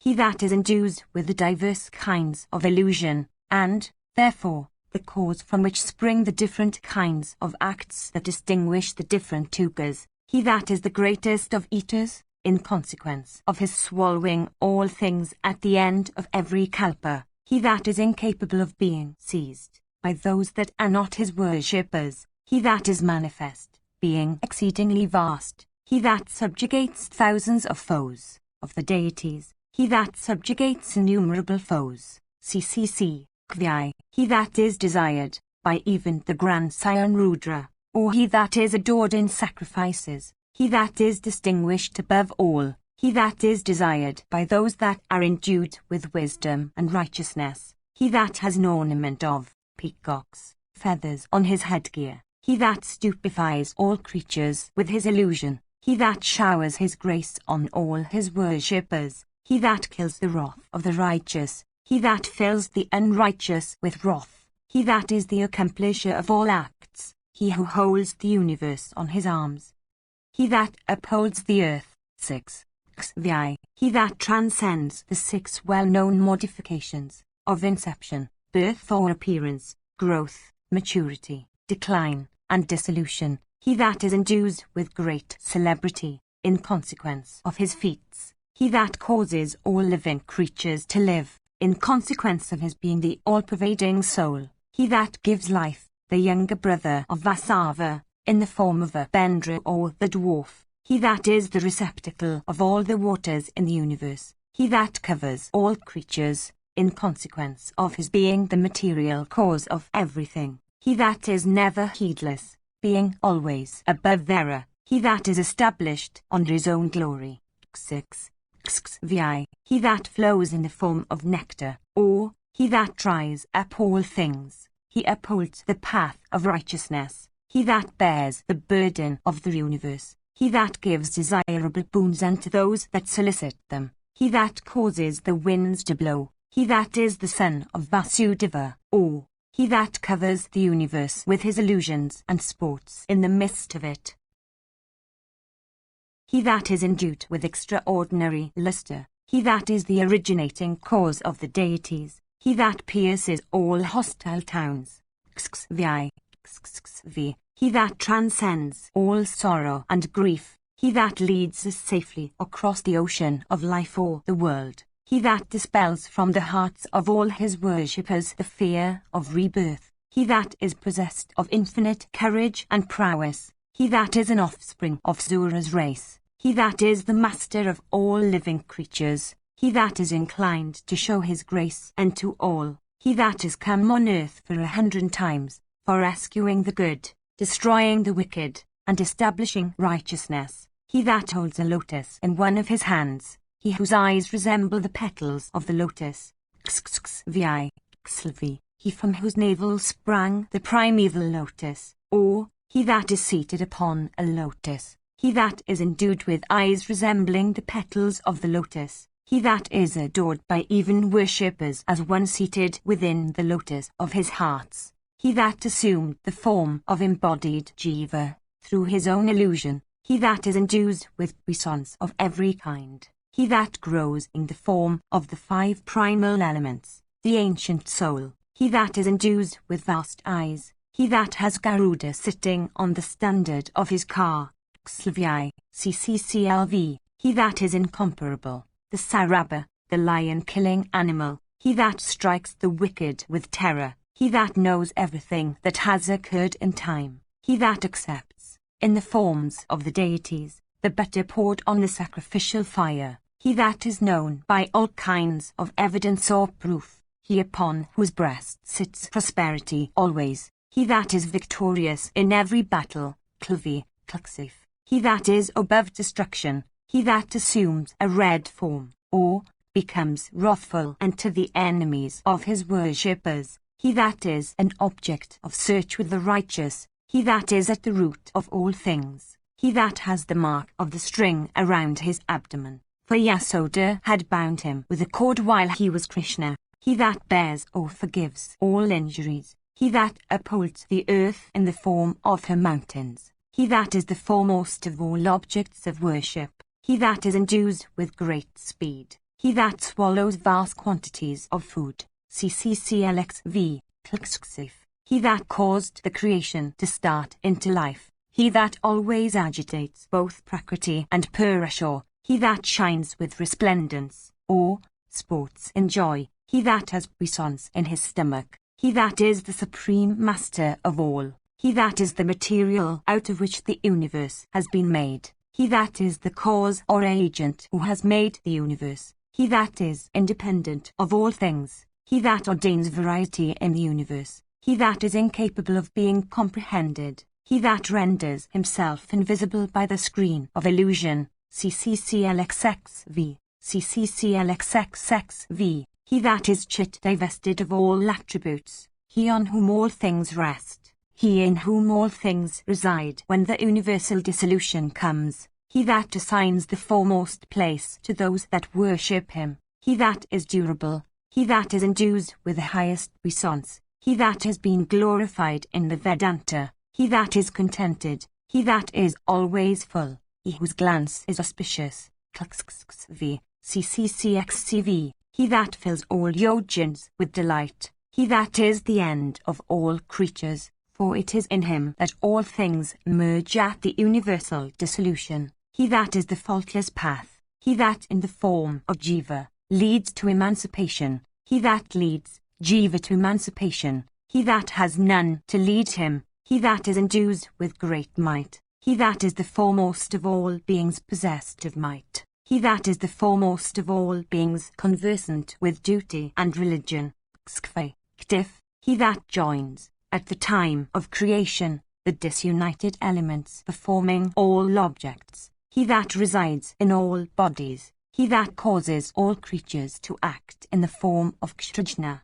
he that creates all creatures after destroying them at the universal dissolution, he unto whom every one bows with reverence, he that is extended over the entire universe, he that owns the primeval golden egg as his abdomen, whence, as from the female uterus, everything proceeds, he that destroys the foes of the deities, he that overspreads all things, being the material cause whence they spring, he that spreads sweet perfumes, he that disregards the pleasures of the senses, CDV, CDXV, he that is identifiable with the seasons, he at whose sight alone all worshippers succeed in obtaining the great object of their wish, he that weakens all creatures, he that dwells in the firmament of the heart, depending upon his own glory and puissance, he that is capable of being known everywhere, in consequence of his omnipresence, he that inspires everyone with dread,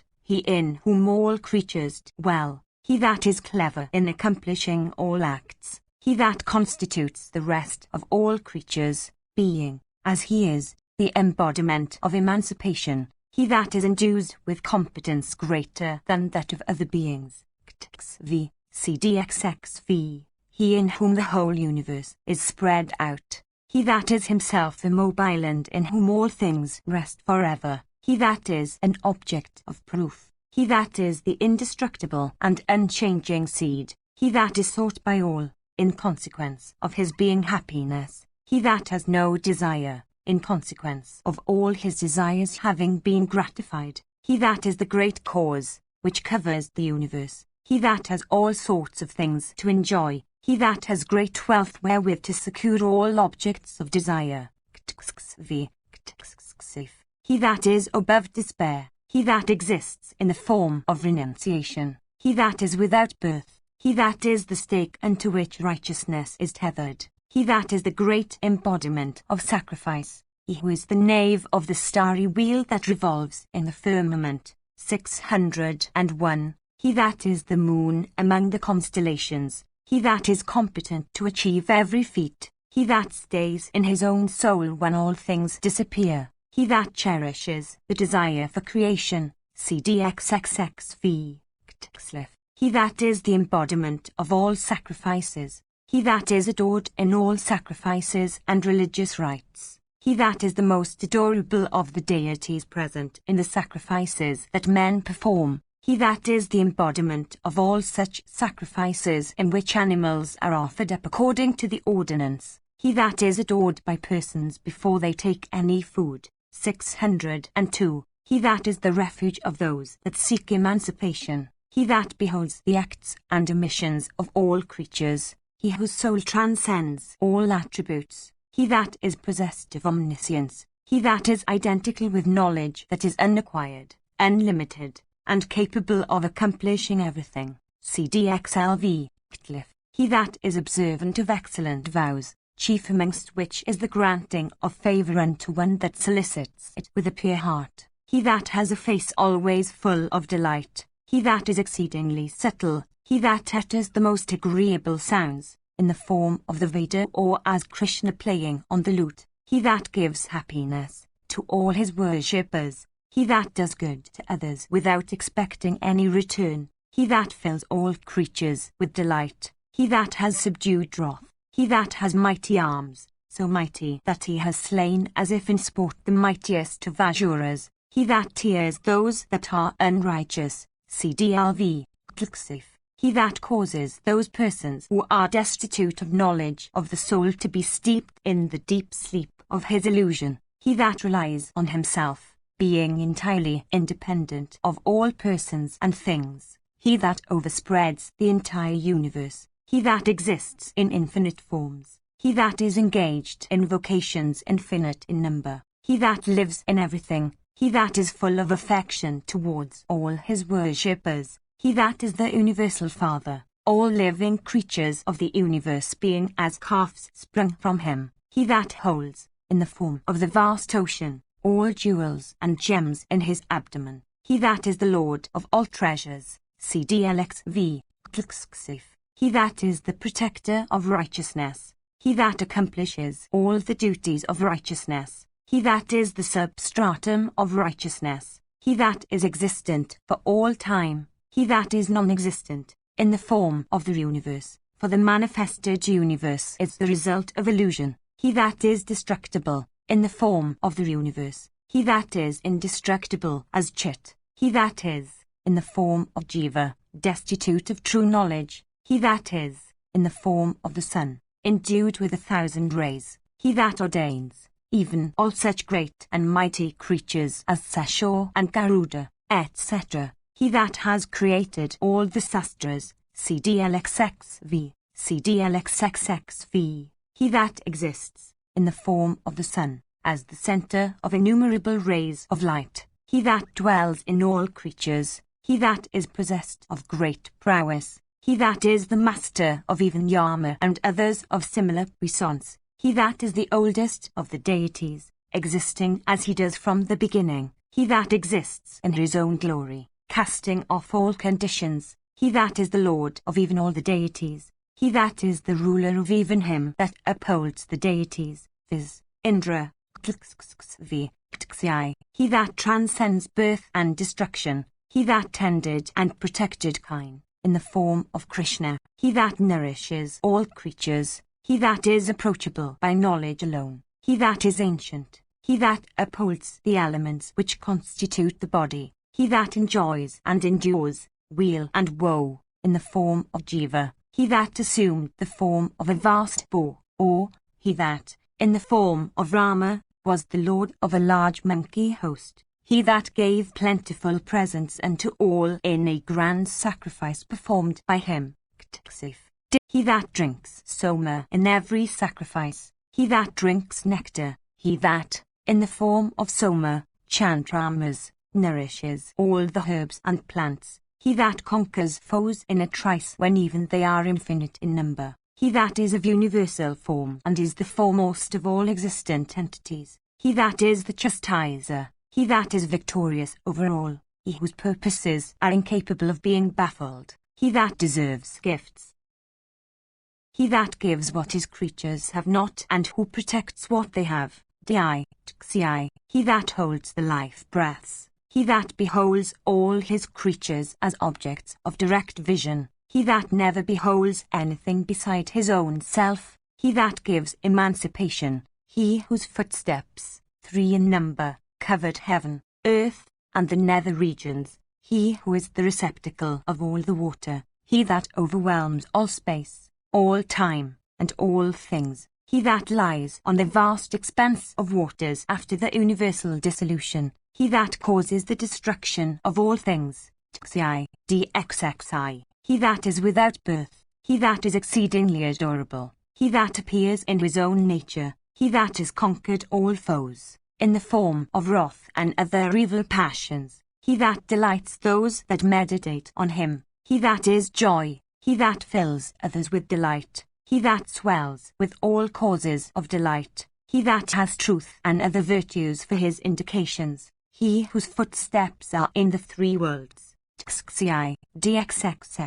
He that is the first of the rishis, being conversant with the entire Vedas. He that is identical with the preceptor Kepler. He that is the knower of the universe. He that is master of the earth. He that has their feet. He that is the guardian of the deities. He that has large horns, in allusion to the pescatory form in which he saved Manu on the occasion of the universal deluge by scudding through the waters with Manu's boat tied to his horns. He that exhausts all acts by causing their doers to enjoy or injure their fruits. Or, he that grinds the destroyer himself. The great bore. He that is understood or apprehended by the aid of the Vedanta. He that has beautiful troops, in the form of his worshippers. He that is adorned with golden armlets. He that is concealed, being knowledge with the aid of the Upanishads only. He that is deep in knowledge and puissance. He that is difficult of access. He that transcends both word and thought, that is armed with the discus and the mace.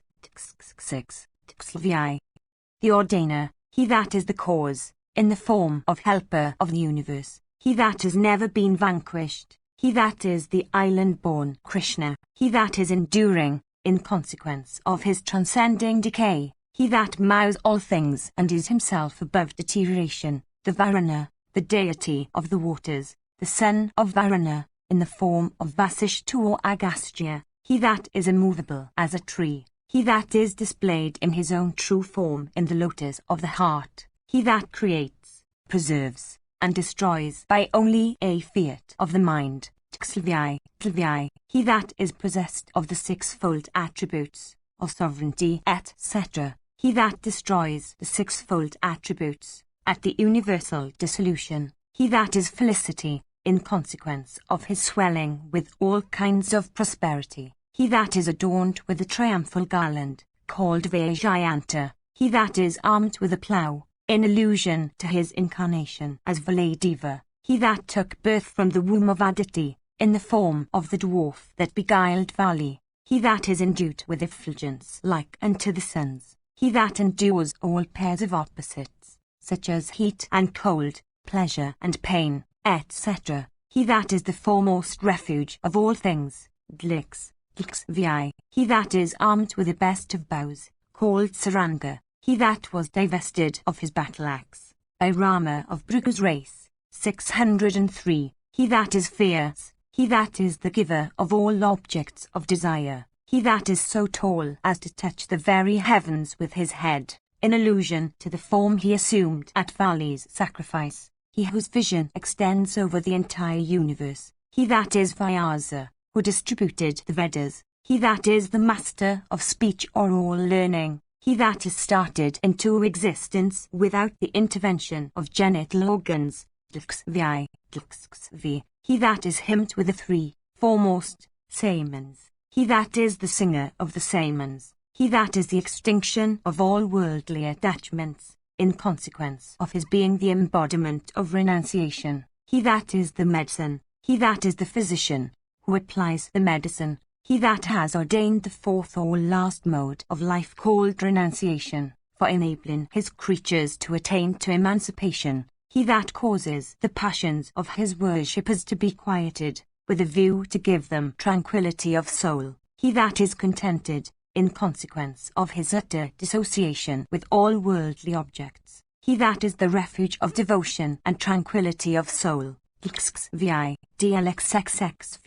he that is possessed of beautiful limbs, he that is the giver of tranquillity of soul, he that is creator, he that sports in joy on the bosom of the earth, he that sleeps, in yoga, lying on the body of the prince of snakes, Seshor, after the universal dissolution, the benefactor of kine, or he that took a human form for relieving the earth of the weight of her population, the master of the universe, the protector of the universe, he that is endued with eyes like those of the bull, he that cherishes righteousness with love, DXCV, he that is the unreturning hero, he whose soul has been withdrawn from all attachments, he that reduces to a subtle form the universe at the time of the universal dissolution, he that does good to his afflicted worshippers, he whose name, as soon as heard, cleanses the hearer of all his sins, he who has the auspicious whorl on his breast,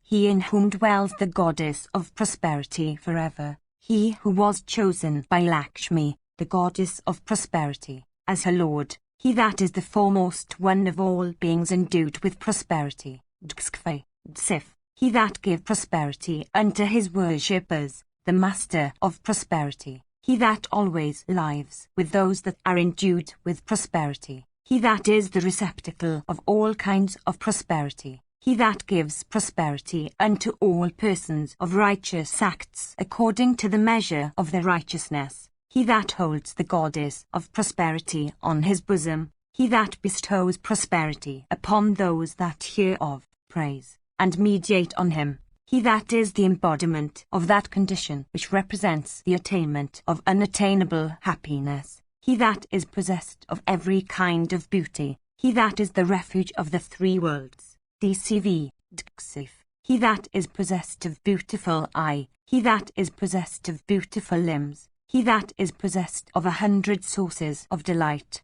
he that represents the highest delight, he that is the master of all the luminaries in the firmament, for it is he that maintains them in their places and orbits, he that has subjugated his soul, he whose soul is not swayed by any superior being, he that is always of beautiful acts, he whose doubts have all been dispelled, for he is said to behold the whole universe as an amalaka in his palm, DCXV, he that transcends all creatures, he whose vision extends in all directions, he that is no master, he that at all times transcends all changes, he that, in the form of Rama, had to lie down on that bare ground, he that adorns the earth by his incarnations, he that is puissance itself, he that transcends all grief, he that dispels the griefs of all his worshippers as soon as they remember him,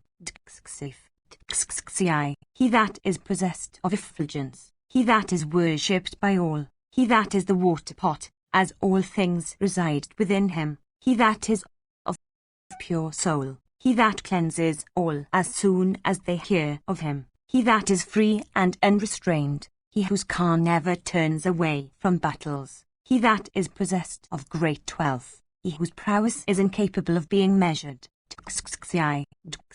he that is the slayer of the Asura name, Kalamai, he that is the hero, he that has taken birth in the race of Zura, he that is the lord of all the deities, the soul of the three worlds, the master of the three worlds, he that has the solar and lunar rays for his hair, the slayer of Kessi, he that destroys all things, at the universal dissolution, DCL, the deity from whom the fruition of all desires is sought, he that grants the wishes of all, he that has desires, he that has a handsome form, he that is endued with thorough knowledge of Srutis and Smritis, he that is possessed of a form that is indescribable by attributes, he whose brightest rays overwhelm heaven, he that has no end, he that, in the form of Arjuna, acquired vast wealth on the occasion of his campaign of conquest, DCLI, DCLX, he who is the foremost object of silent recitation,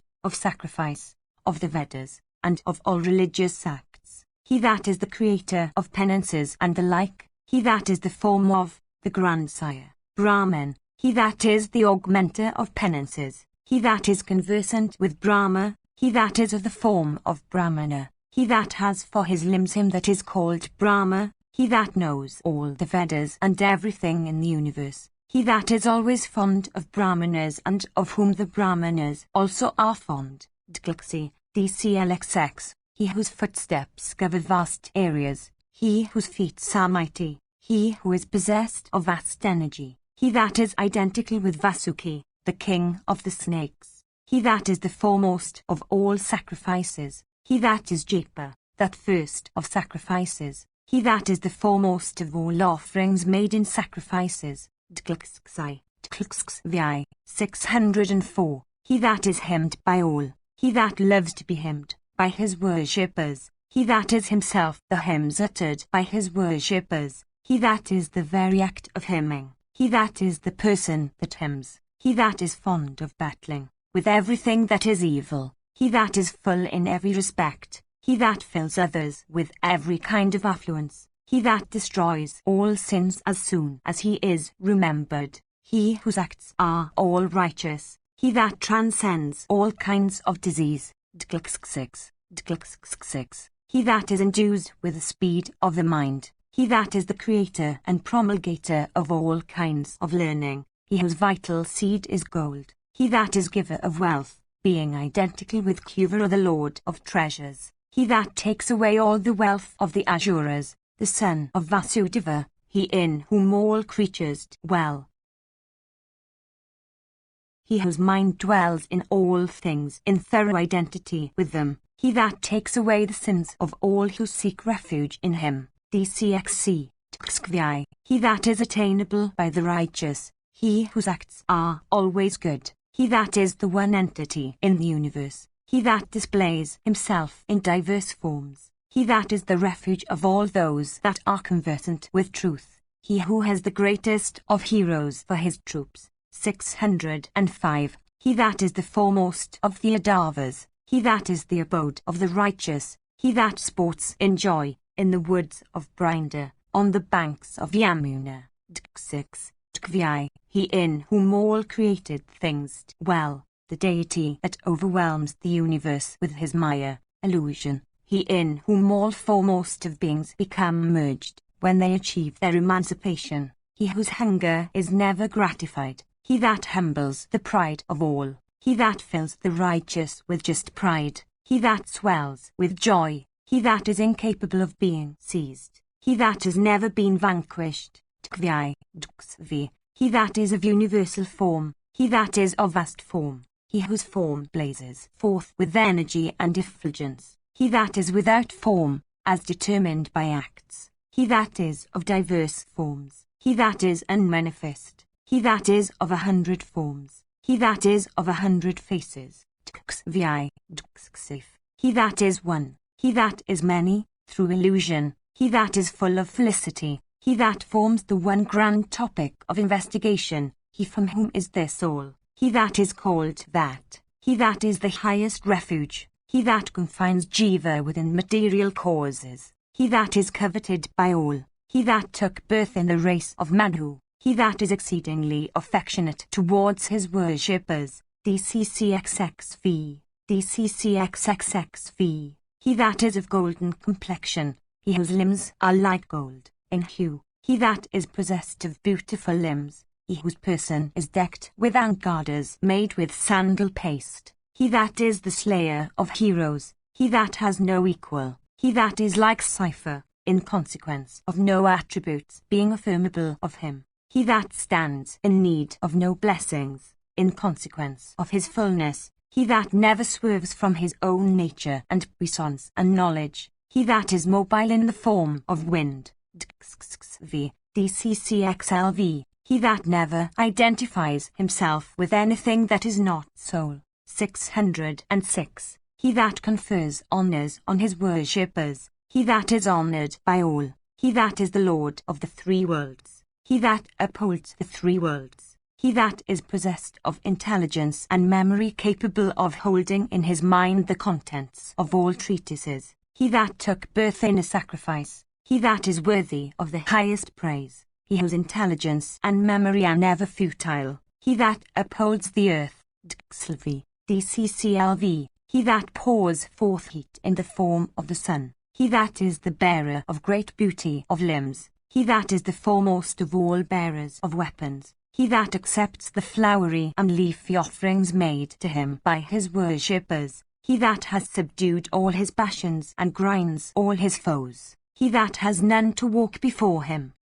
he that has four horns, he that is the elder brother of Gada, he that has four arms, he from whom the four Purushas have sprung, he that is the refuge of the four modes of life and the four orders of men, he that is of four souls, mind, understanding, consciousness, and memory, he from whom spring the four objects of life, viz., righteousness, wealth, pleasure, and emancipation, he that is conversant with the four Vedas, he that has displayed only a fraction of his puissance, DCCLXV, he that sets the wheel of the world to revolve round and round, he whose soul is dissociated from all worldly attachments, he that is incapable of being vanquished, he that cannot be transcended, he that is exceedingly difficult of being attained, he that is difficult of being approached, he that is difficult of access, he that is difficult of being brought within the heart, by even Yojans, he that slays even the most powerful foes. Among the Danavas, he that has beautiful limbs, he that takes the essence of all things in the universe, he that owns the most beautiful warp and woof, for weaving this texture of fabric of the universe, he that weaves with ever-extending warp and woof, he whose acts are done by Indra, he whose acts are great, he who has no acts undone, he who has composed all the Vedas and scriptures,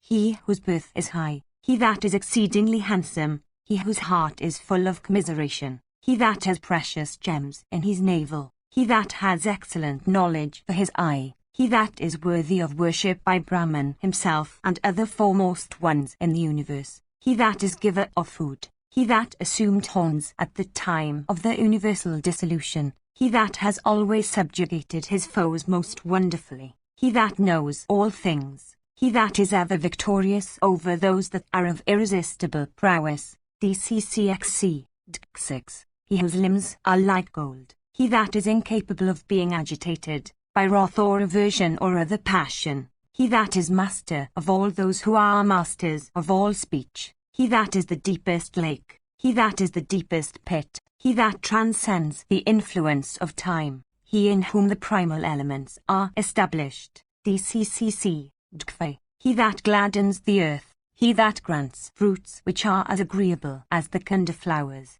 jasmine pubescens, lin, he that gave away the earth unto Kasyapa, in his incarnation as Rama, he that extinguishes the three kinds of misery, mentioned in the Sankhya philosophy, like a rain-charged cloud cooling the heat of the earth by its downpour, he that cleanses all creatures, he that has none to urge him, he that drank nectar, he that has an undying body, he that is possessed of omniscience, he that has face and eyes turned towards every direction, he that is easily won with, that is, such gifts as consist of flowers and leaves, he that has performed excellent vows, he that is crowned with success by himself, he that is victorious over all foes, he that scorches all foes, he that is the ever-growing and tall banyan that overtops all other trees, he that is the sacred fig tree, Ficus glamerata, willed,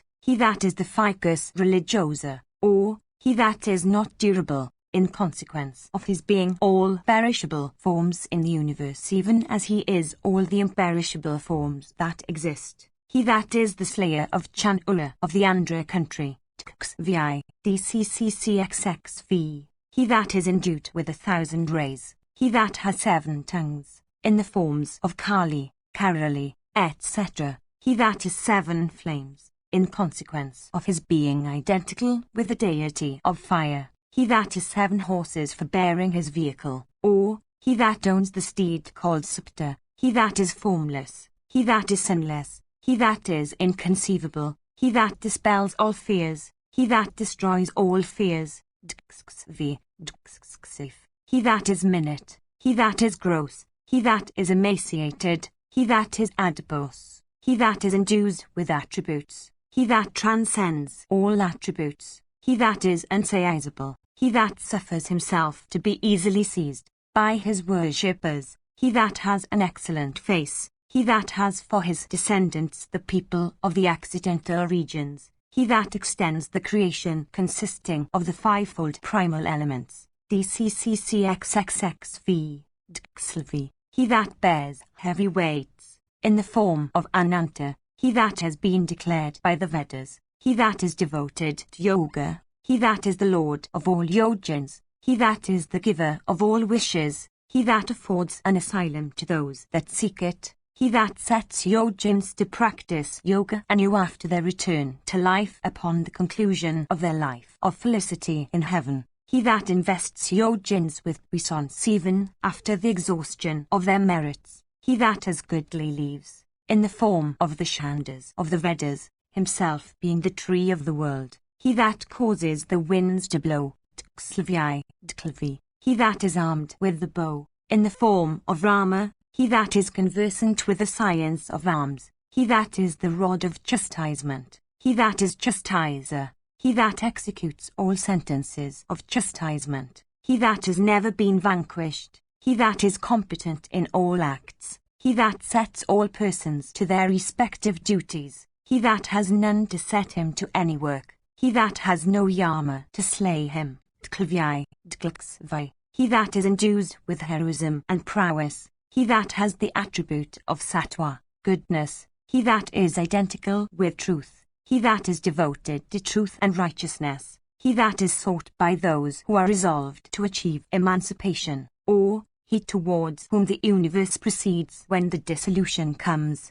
he that deserves to have all objects which his worshippers present unto him, he that is worthy of being adored, with hymns and flowers and other offering of reverence, he that does good to all, he that enhances the delights of all, Tklxvi, DCCCLXXV, he whose track is through the firmament, he that blazes forth in his own effulgence, he that is endued with great beauty, he that eats the offerings made on the sacrificial fire, he that dwells everywhere and is endued with supreme puissance, he that sucks the moisture of the earth in the form of the sun, he that has diverse desires, he that brings forth all things, he that is the parent of the universe, he that has the sun for his eye, Dklxvi, DCCCLXXXV, he that is infinite, he that accepts all sacrificial offerings, he that enjoys Prakriti in the form of mind, he that is giver of felicity, he that has taken repeated births, for the protection of righteousness and the righteous,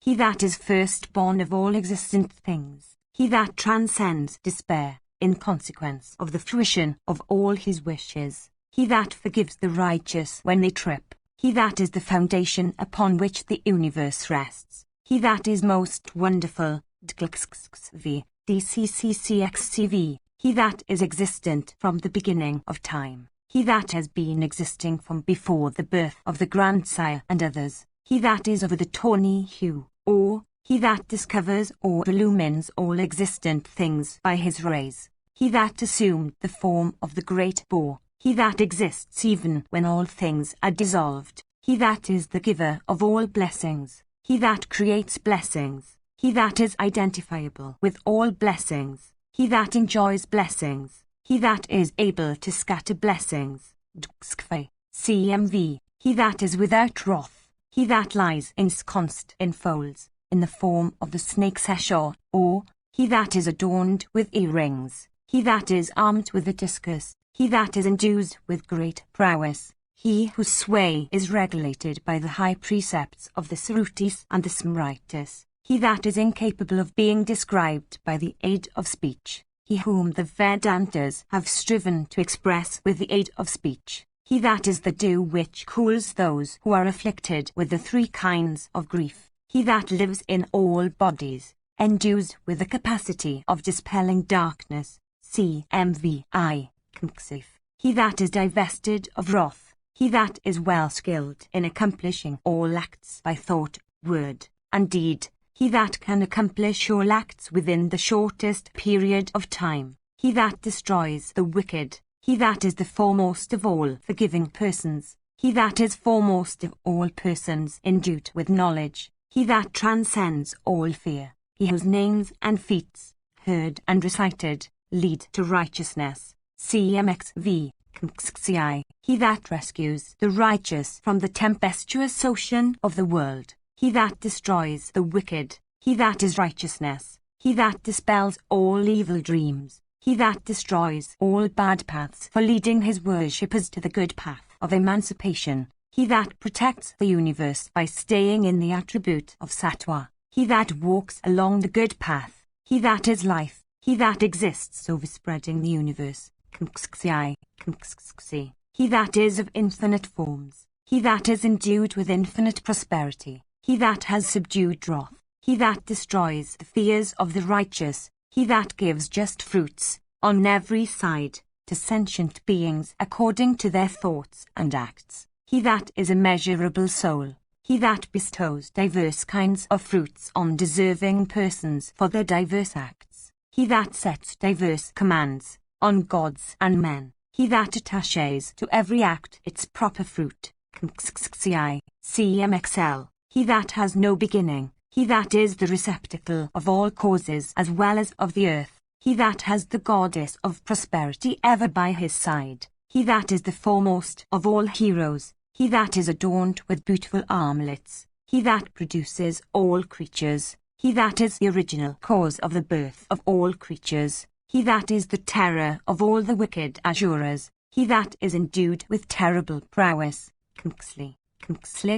he that is the receptacle and abode of the five primal elements, he that gulps down his throat all creatures at the time of the universal dissolution, he whose smile is as agreeable as the sight of flowers, or he who laughs in the form of flowers, he that is always wakeful, he that stays at the head of all creatures, he whose conduct consists of those acts which the righteous do, he that revives the dead, as in the case of Parikshit and others, he that is the initial syllable Om, he that has ordained all righteous acts, CML, he that displays the truth about the Supreme Soul, he that is the abode of the five life breaths and the senses, he that is the food which supports the life of living creatures, he that causes all living creatures to live with the aid of the life breath called prana, he that is the great topic of every system of philosophy, he that is the one soul in the universe,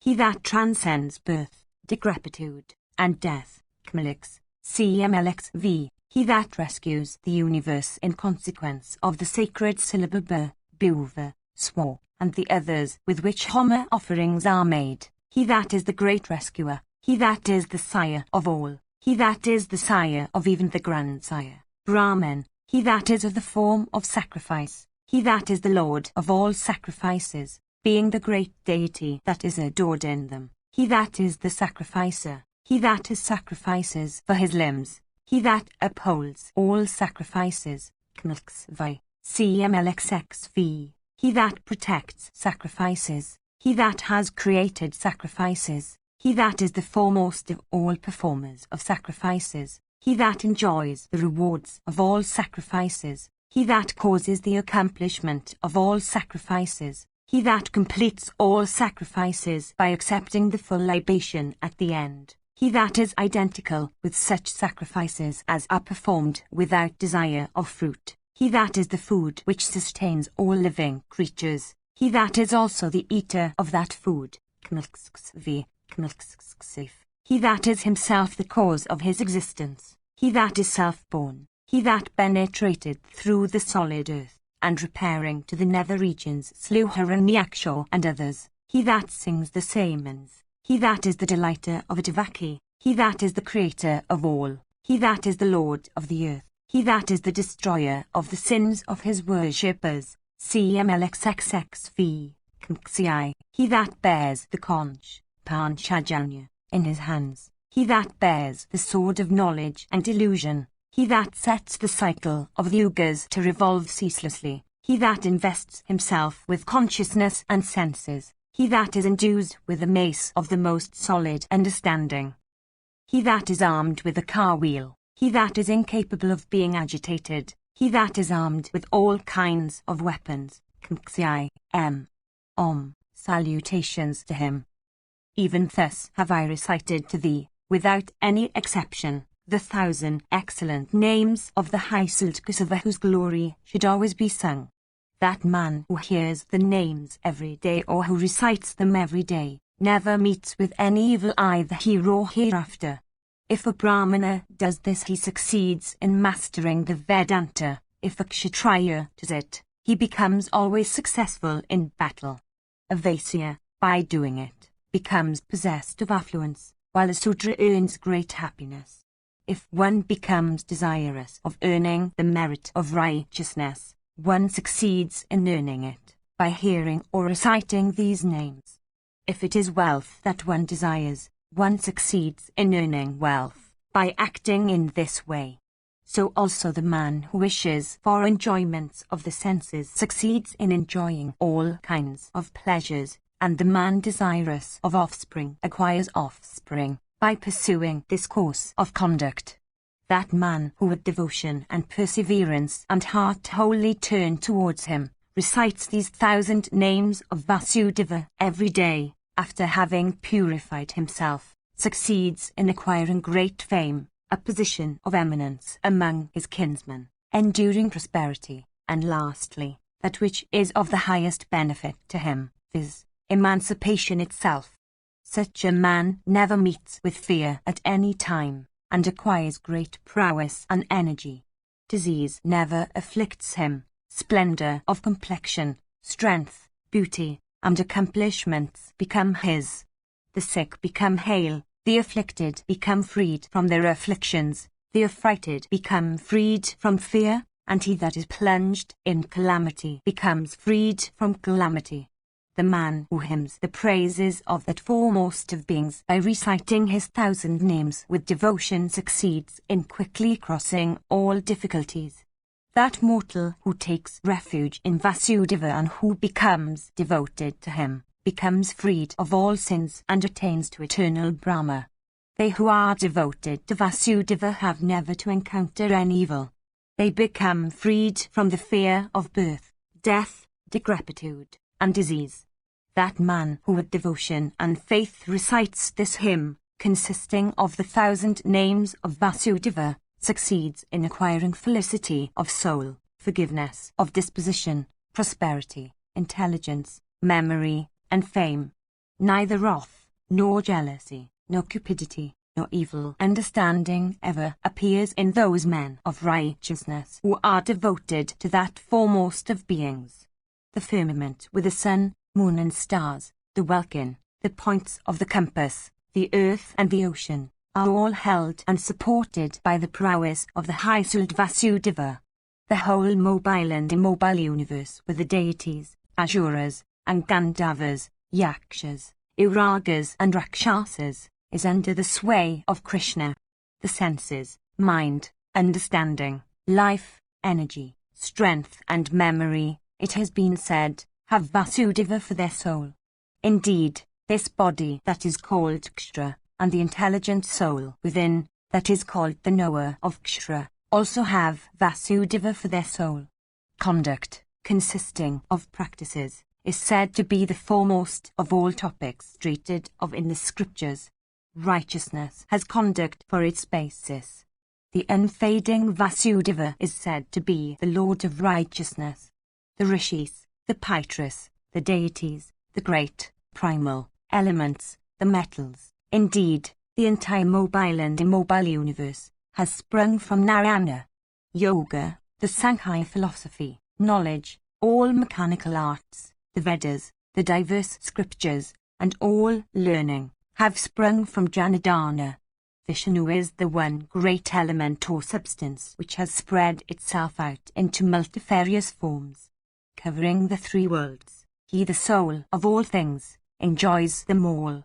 His glory knows no diminution, and he it is that is the enjoyer of the universe, as its supreme lord. This hymn in praise of the illustrious Vishnu composed by Vyasa should be recited by that person who wishes to acquire happiness and that which is the highest benefit, viz., emancipation.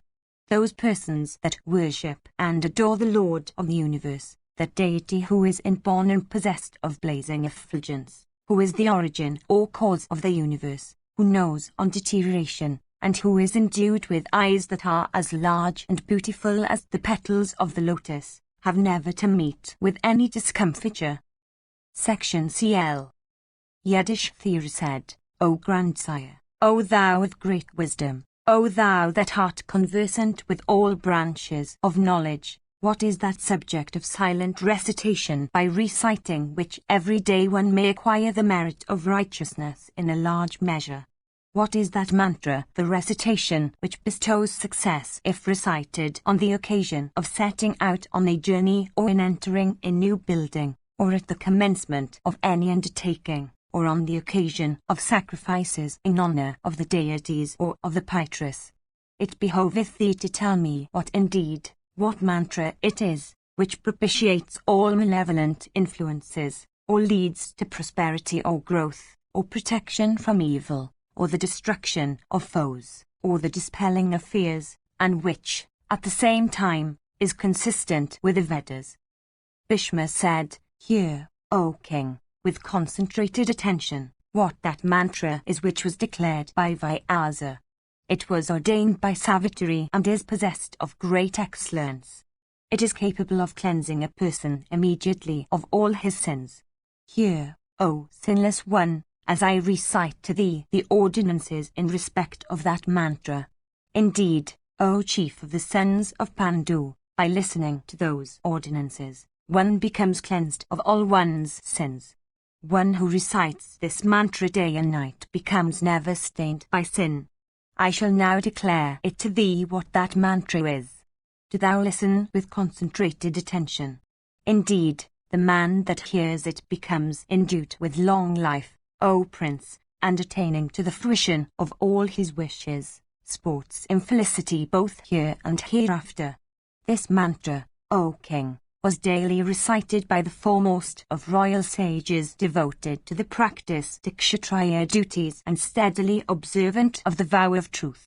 Indeed, O tiger among kings, those monarchs who, with restrained senses and tranquil soul, recite this mantra every day, succeed in acquiring unrivaled prosperity. Salutations to Vasishta of high vows after having bowed with reverence unto Parasara, that ocean of the Vedas.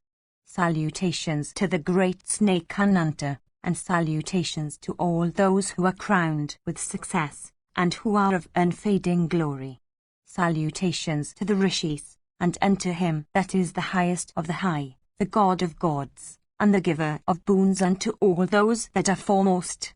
Salutations unto him of 1,000 heads, him that is most auspicious, him that has 1,000 names, viz., Janardana, Ekapada, Ahivaradna, the unvanquished Pinakin, Rita Trirupa, the three-eyed Maeswara, Vrishakapi, Sambhu, Havana, and Iswara. These are the celebrated Rudras, 11 in number, who are the lords of all the worlds.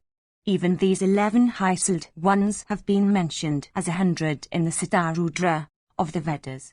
Ansa, Bhaga, Mitra, Varuna the Lord of Waters, Datri, Aryaman, Jayanta, Bhaskara, Tvashtri, Pushan, Indra and Vishnu, are said to comprise a tale of 12.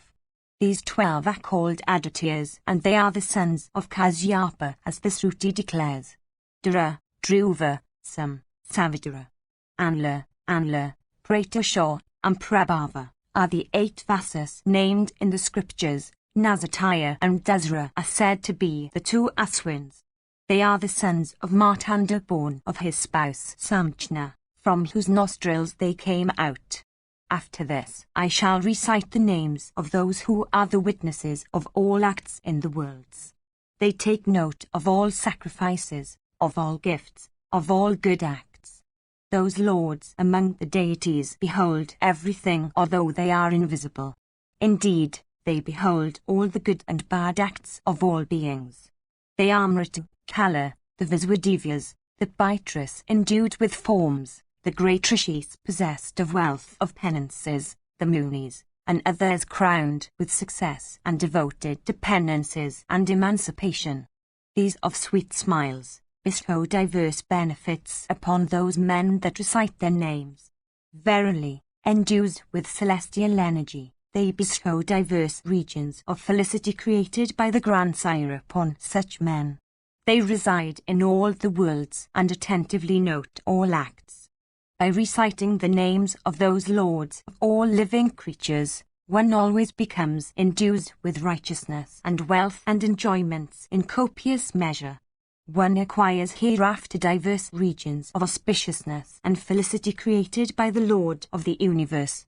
These 33 deities, who are the lords of all beings, is also known as Vara of huge body, and that pre-eminent one who has the bull for the device on his banner, and those masters of all the worlds, viz., the followers and associates of him called Gainswara, and those called Somyas, and called the Rudras, and those called the Yogas, and those that are known as the Bhutas, and the luminaries in the firmament, the rivers, the sky, the prince of birds, viz., Garuda, all those persons on earth who have become crowned with success in consequence of their penances and who are existing in an immobile or mobile form, the Himavat, all the mountains, the 4 oceans, the followers and associates of Bhava who are possessed of prowess equal to that of Bhava himself, the illustrious and ever-victorious Vishnu, and Skanda, and Ambika, these are the great souls by reciting whose name with restrained senses, one becomes cleansed of all sins. After this, I shall recite the names of those foremost rishis who are known as Manavas. They are Yavkrita, and Vaya, and Avavasu, and Paravasu, and Oshya, and Kakshavat, and Vala the son of Angiras. Then comes Kanwa the son of the Rishi Meditathi, and Vrishada. All these are endued with the energy of Brahma and have been spoken of, in the scriptures, as creators of the universe. They have sprung from Rudra and Anla and the Vasas. By reciting their names people obtain great benefits. Indeed, by doing good deeds on earth, people sport in joy in heaven, with the deities. These rishis are the priests of Indra. They live in the east. That man who, with rapt attention, recites the names of these rishis, succeeds in ascending to the regions of Indra and obtaining great honours there. Anmaku, Pramku, Swastiatarya of great energy, Drivya, Urdhvau, Drinasoma, Angiras, and Agastya of great energy, the son of Maitravarana, these 7 are the Ritwiks of Yama, the king of the dead, and dwell in the southern quarter. Drihu and Ritayu, and Paryada of great fame, Anikata, and Dwita, and Trita, the last 3 endued with splendour like that of the sun, and Atri's son of righteous soul, viz., the Rishi Saraswata, these 7 who had acted as Ritwiks in the great sacrifice of Varuna, have taken up their abodes in the western quarter. Atri, the illustrious Vasishta, the great Rishi Kasyapa, Gotama, the Radwa, Viswamitra, the son of Gusika, and Richika's fierce son Jamadani of great energy, these 7 are the Ritwiks of the Lord of Treasures and dwell in the northern quarter. There are 7 other rishis that live in all directions without being confined to any particular one. They, it is, who are the inducers of fame and of all this beneficial to men, and they have been sung as the creators of the worlds. Dharma, Kama, Kala, Vasu, Vasuki, Ananta, and Kapla, these 7 are the upholders of the world. Rama, Vyasa, Drona's son as Wataman, are the other rishis, that are regarded as the foremost. These are the great rishis as distributed into 7 groups, each group consisting of 7. They are the creators of that peace and good that men enjoy. They are said to be the regents of the several points of the compass.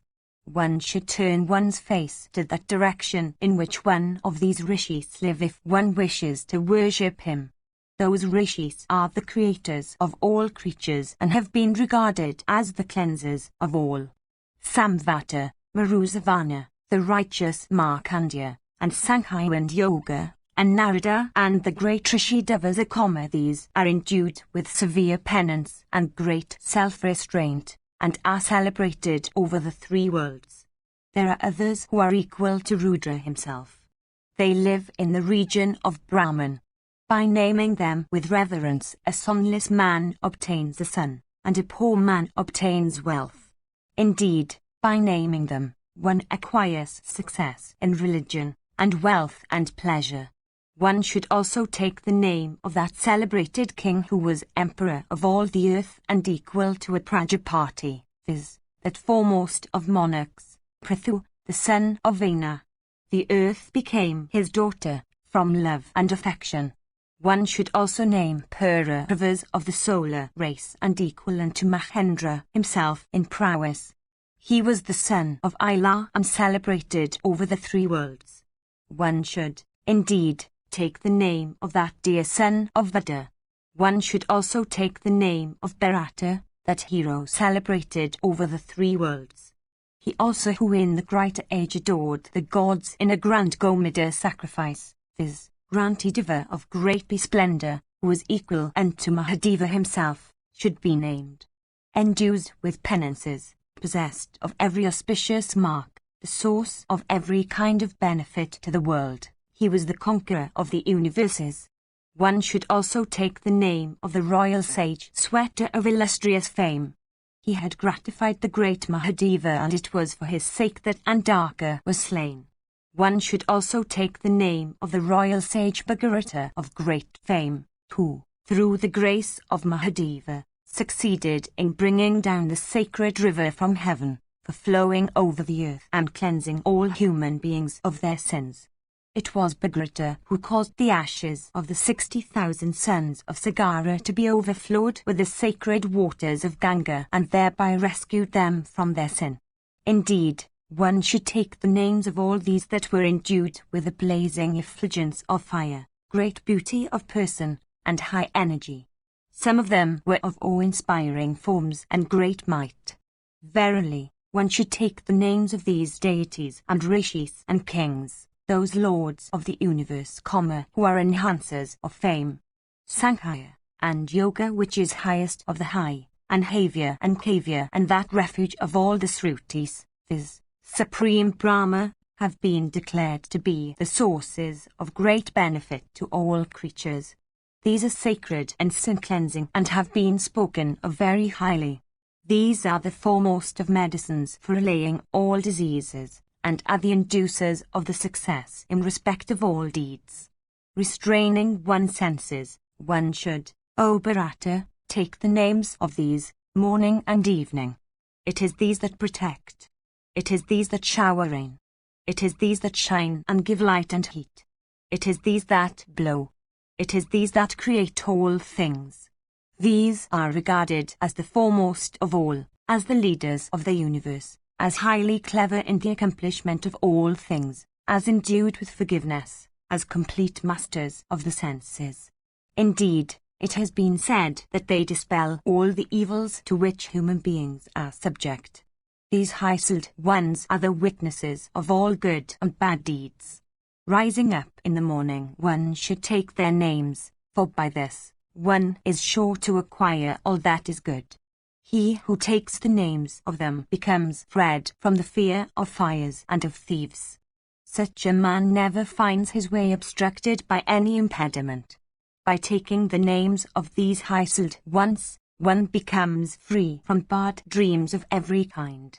Cleared from every sin, such men take birth in auspicious families.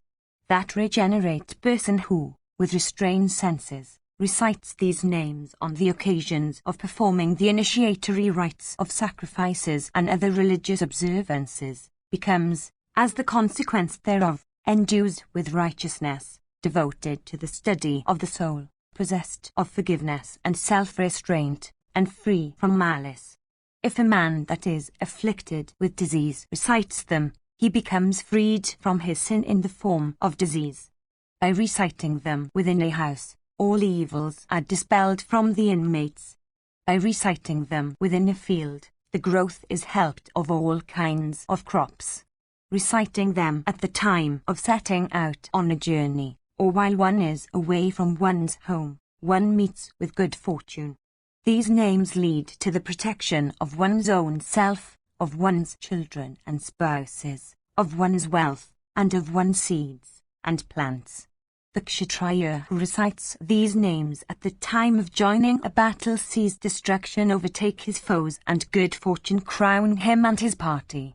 The man who recites these names on the occasions of performing the rites in honor of the deities or the Pitras, helps the Pitras and deities eat the sacrificial havya and kavya. The man that recites them becomes freed from fear of diseases and beasts of prey, of elephants and thieves. His load of anxiety becomes lightened, and he becomes freed from every sin. By reciting these excellent Savitri mantras on board a vessel, or in a vehicle, or in the courts of kings, one attains to high success. There where these mantras are recited, fire does not burn wood. The children do not die, nor snakes dwell. Indeed, at such places, there can be no fear of the king, nor of Pisachas and Rakshasas. 607. Verily, the man who recites these mantras ceases to have any fear of fire or water or wind or beasts of prey. These Savitri mantras, recited duly, contribute to the peace and well-being of all the four orders. Those men who recite them with reverence become freed from every sorrow and at last attain to a high end. Even these are the results achieved by them that recite these Savitri mantras, which are of the form of Brahma. That man who recites these mantras in the midst of kind sees his kind become fruitful. Whether when setting out on a journey, or entering a house on coming back, one should recite these mantras on every occasion. These mantras constitute a great mystery of the rishis and are the very highest of those which they silently recite. Even such are these mantras unto them who practice the duty of recitation and pour libations on the sacrificial fire. This that I have said unto thee is the excellent opinion of Parasara. It was recited in former days unto Sakra himself. Representing as it does truth or eternal Brahman, I have declared it in full to thee. It constitutes that heart of all creatures, and is the highest Sruti. All the princes of the race of Soma and of Surya, viz., the Raghavas and the Kauravas, recite these mantras every day after having purified themselves. These constitute the highest end of human creatures. There is rescue from every trouble and calamity in the daily recitation of the names of the deities of the 7 rishis, and of Dhruva. Indeed, such recitation speedily frees one from distress. The sages of olden times, viz., Kasyapa, Gautama, and others, and Bhugangiras and Attari and others, and Sukra, Agastya, and Vrihaspati, and others, all of whom are regenerate rishis, have adored these mantras. Approved of by the son of Bharadwaja, these mantras were attained by the sons of Richika. Verily, having acquired them again from Vasishta, Sakra and the Vasis went forth to battle and succeeded in subjugating the Danavas. That man who makes a present of 100 kine with their horns covered with plates of gold unto a Brahmana possessed of much learning and well conversant with the Vedas, and he who causes the excellent Bharata story to be recited in his house every day, are said to acquire equal merits. By reciting the name of Bhrigu, one's righteousness becomes enhanced. By bowing to Vasishta, one's energy becomes enhanced. By bowing unto Raghu, one becomes victorious in battle. By reciting the praises of the Aswins, one becomes freed from diseases. I have thus, O king, told thee of the Savitri mantras which are identical with eternal Brahman. If thou wishest to question me on any other topic, thou mayst do so. I shall, O Bharata, answer thee. Section CLI. Yudhishthira said, who deserve to be worshipped, who are they unto whom we should bow? How, indeed, should we behave towards whom? What course of conduct, O grandsire, towards what classes of persons is regarded faultless? Bhishma said, the humiliation of Brahmanas would humiliate the very deities. By bowing unto Brahmanas one does not, O Yudhishthira, incur any fault. They deserve to be worshipped. They deserve to have our salutations. Thou shouldst behave towards them as if they are thy sons. Indeed, it is those men endued with great wisdom that uphold all the worlds. The Brahmanas are the great causeways of righteousness in respect of all the worlds. Their happiness consists in renouncing all kinds of wealth. They are devoted to the vow of restraining speech. They are agreeable to all creatures, and observant of diverse excellent vows. They are the refuge of all creatures in the universe. They are the authors of all the regulations which govern the worlds. They are possessed of great fame. Penances are always their great wealth. Their power consists in speech. Their energy flows from the duties they observe. Conversant with all duties, they are possessed of minute vision, so that they are cognizant of the subtlest considerations. They are of righteous desires. They live the observance of well-performed duties. They are the causeways of righteousness. The four kinds of living creatures exist, depending upon them as their refuge. They are the path or road along which all should go. They are the guides of all. They are the eternal upholders of all the sacrifices. They always uphold the heavy burdens of sires and grandsires. They never droop under heavy weights even when passing along difficult roads like strong cattle. They are attentive to the requirements of Baitres and deities and guests. They are entitled to eat the first portions of Havya and Kavya. By the very food they eat, they rescue the three worlds from great fear. They are, as it were, the island, for refuge, for all worlds. They are the eyes of all persons endued with sight. The wealth they possess consists of all the branches of knowledge known by the name of Siksha and all the Srutis. Endued with great skill, they are conversant with the most subtle relations of things. They are well acquainted with the end of all things, and their thoughts are always employed upon the science of the soul. They are endued with the knowledge of the beginning, the middle, and the end of all things, and they are persons in whom doubts no longer exist in consequence of feeling certain of their knowledge. They are fully aware of the distinctions between what is superior and what is inferior. They it is who attain to the highest end. Freed from all attachments, cleansed of all sins, transcending all pairs of opposites, such as heat and cold, happiness and misery, etc., they are unconnected with all worldly things. Deserving of every honor, they are always held in great esteem by persons endued with knowledge and high souls. They cast equal eyes on sandal paste and filth or dirt, on what is food and what is not food. They see with an equal eye their brown vestments of coarse cloth and fabrics of silk and animal skins. They would live for many days together without eating any food, and dry up their limbs by such abstention from all sustenance. They devote themselves earnestly to the study of the Vedas, restraining their senses. They would make gods of those that are not gods, and not gods of those that are gods. Enraged, they can create other worlds and other regions of the worlds than those that exist. Through the course of those high-souled once, the ocean became so saline as to be undrinkable. The fire of their wrath yet burns in the forest of Dandaka, unquenched by time.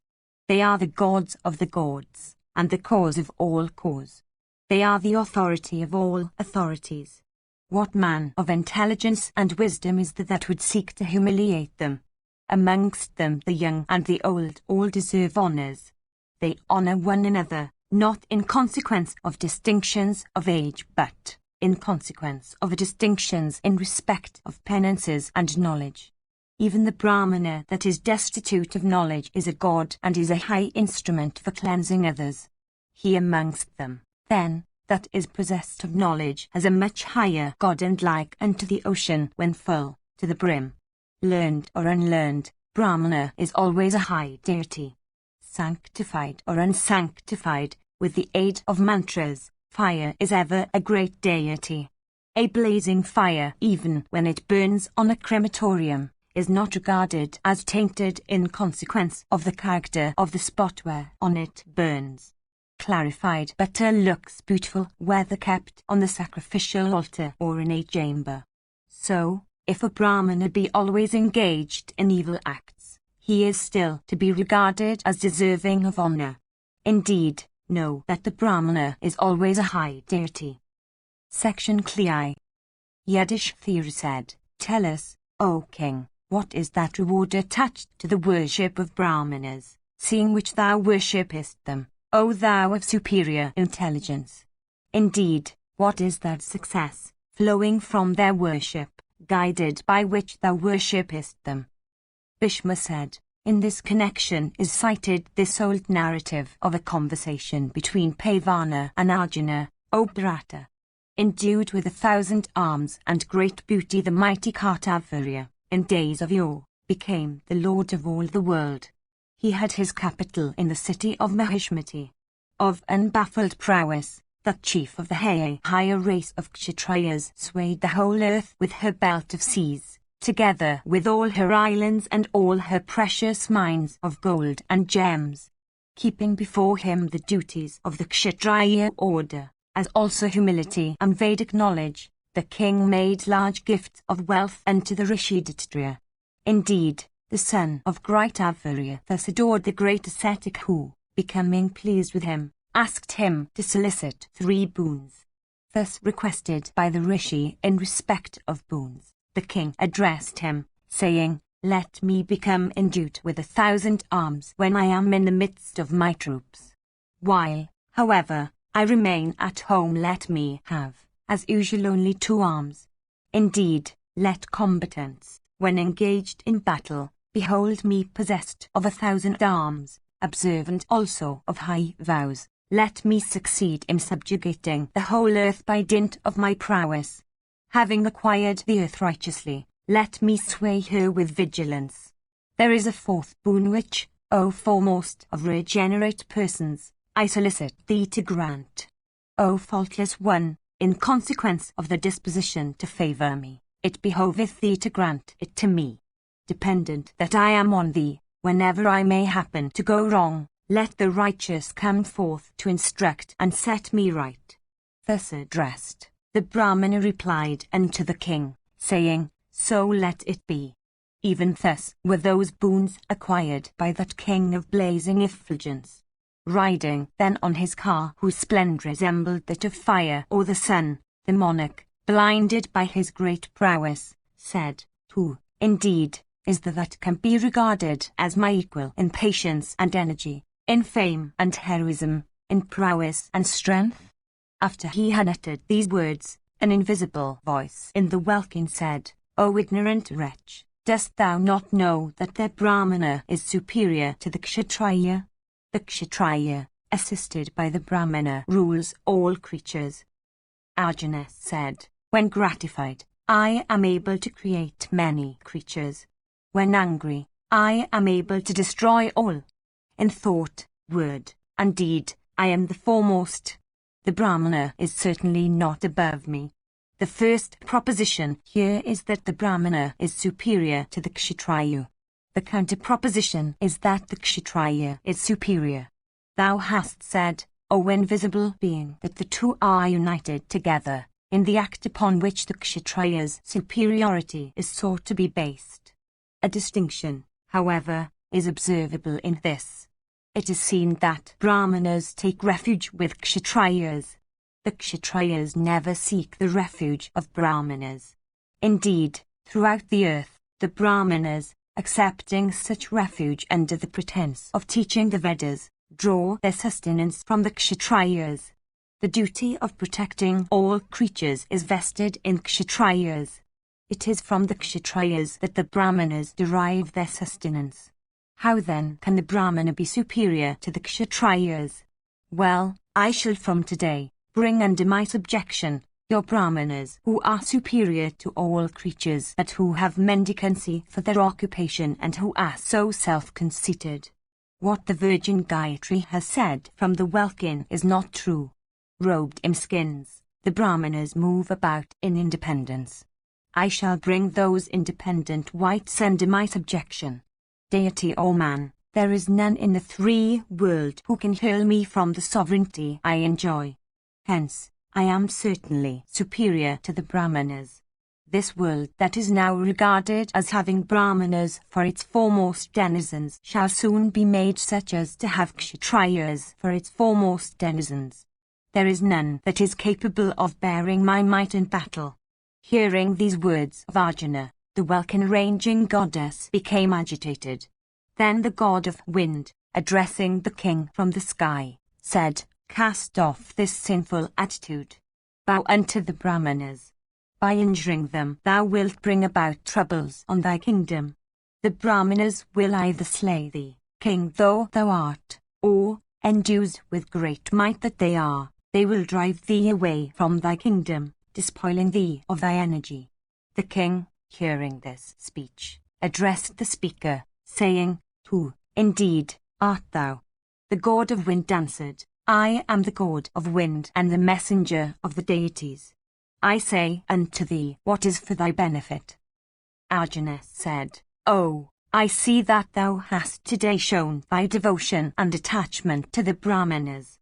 Tell me now what kind of earthly creature is the Brahmana. Tell me, does a superior Brahmana resemble the wind in any respect?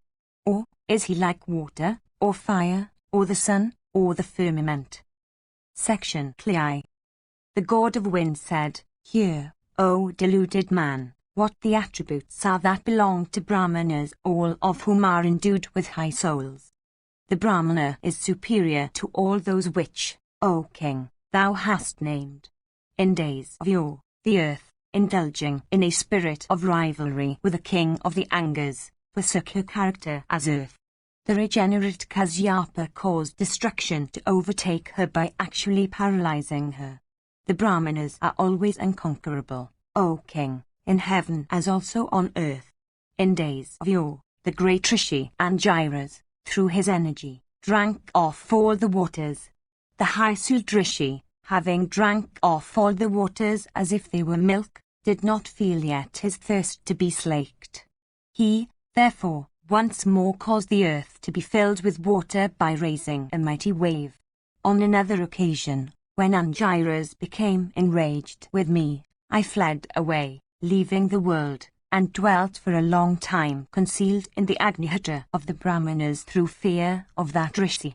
The illustrious Purandara, in consequence of his having coveted the body of Ahalya, was cursed by Kodama, yet, for the sake of righteousness and wealth, the Rishi did not destroy outright the chief of the deities.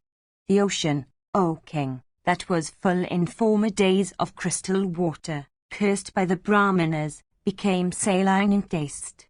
608. Even Agni, who is of the complexion of gold, and who blazes with effulgence when destitute of smoke, and whose flames uniting together burn upwards, when cursed by the angry Angiras, became divested of all these attributes. 609. Behold, the 60,000 sons of Sagara, who came here to adore the ocean, have all been pulverized by the Brahmana, Kapila of golden complexion. Thou art not equal to the Brahmanas. Do thou, O king, seek thy own good. The Kshatriya of even great puissance spouse to Brahmana children that are still in their mothers' wombs. The large kingdom of the Dandakas was destroyed by a Brahmana.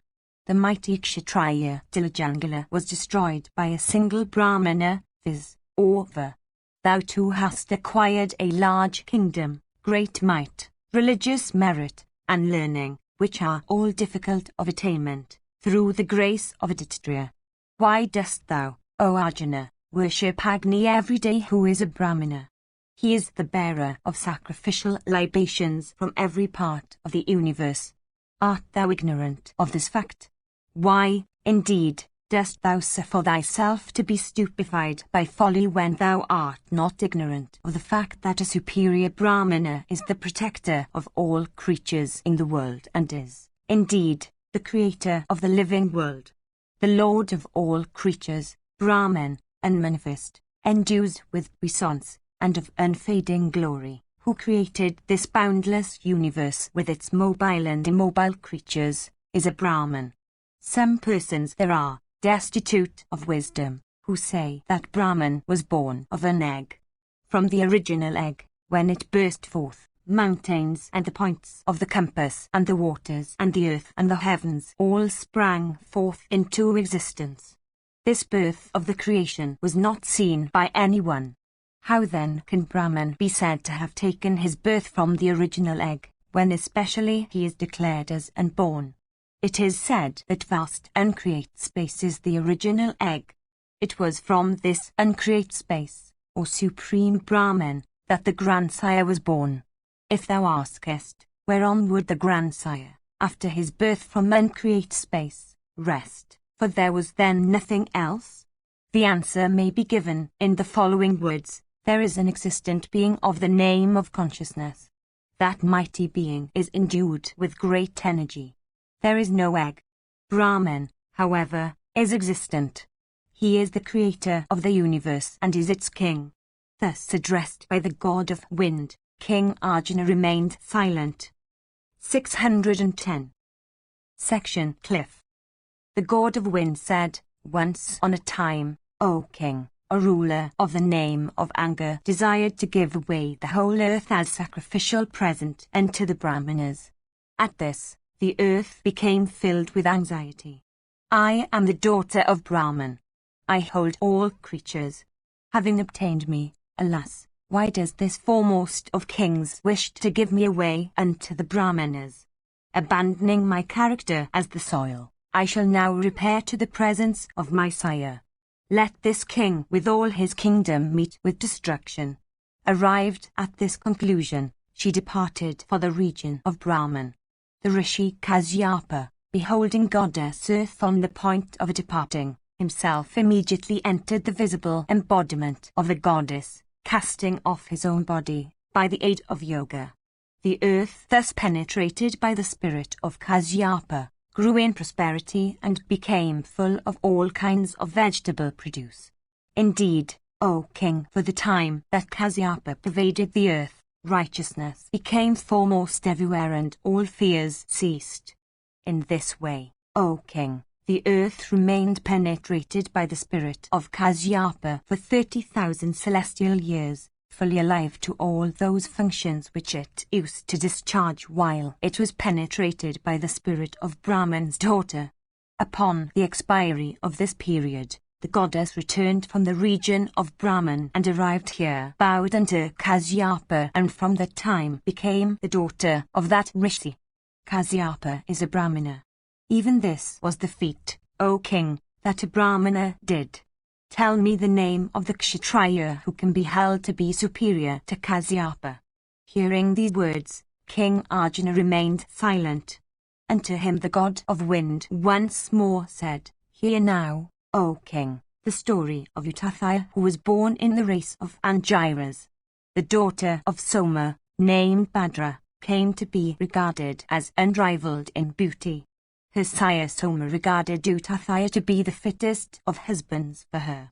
The famous and highly blessed maiden of the faultless limbs, observing diverse vows, underwent the severest austerities from the desire of obtaining Utathaya for her lord.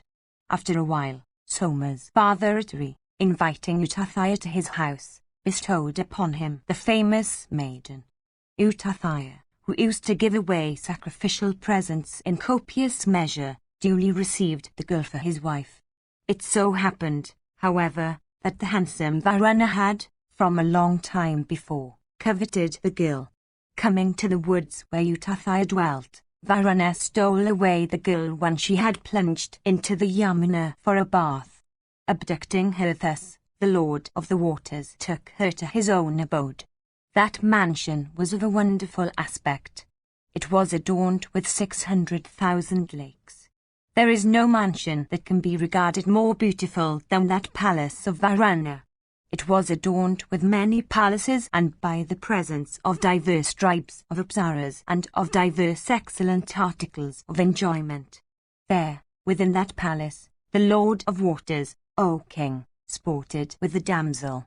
A little while after, the fact of the ravishment of his wife was reported to Utathaya. Indeed, having heard all the facts from Narada, Utathaya addressed the celestial rishi, saying, Go, O Narada, unto Varuna and speak with due severity unto him. Ask him as to why he has abducted my wife, and, indeed, tell him in my name that he should yield her up. Thou mayst say to him further, Thou art a protector of the worlds, O Varuna, and not a destroyer. Why then hast thou abducted Utathaya's wife bestowed upon him by Soma? Thus requested by Utathaya, the celestial rishi Narada repaired to where Varuna was and addressing him, said, Do thou set free the wife of Utathaya. Indeed, why hast thou abducted her? Hearing these words of Narada, Varuna replied unto him, saying, This timid girl is exceedingly dear to me.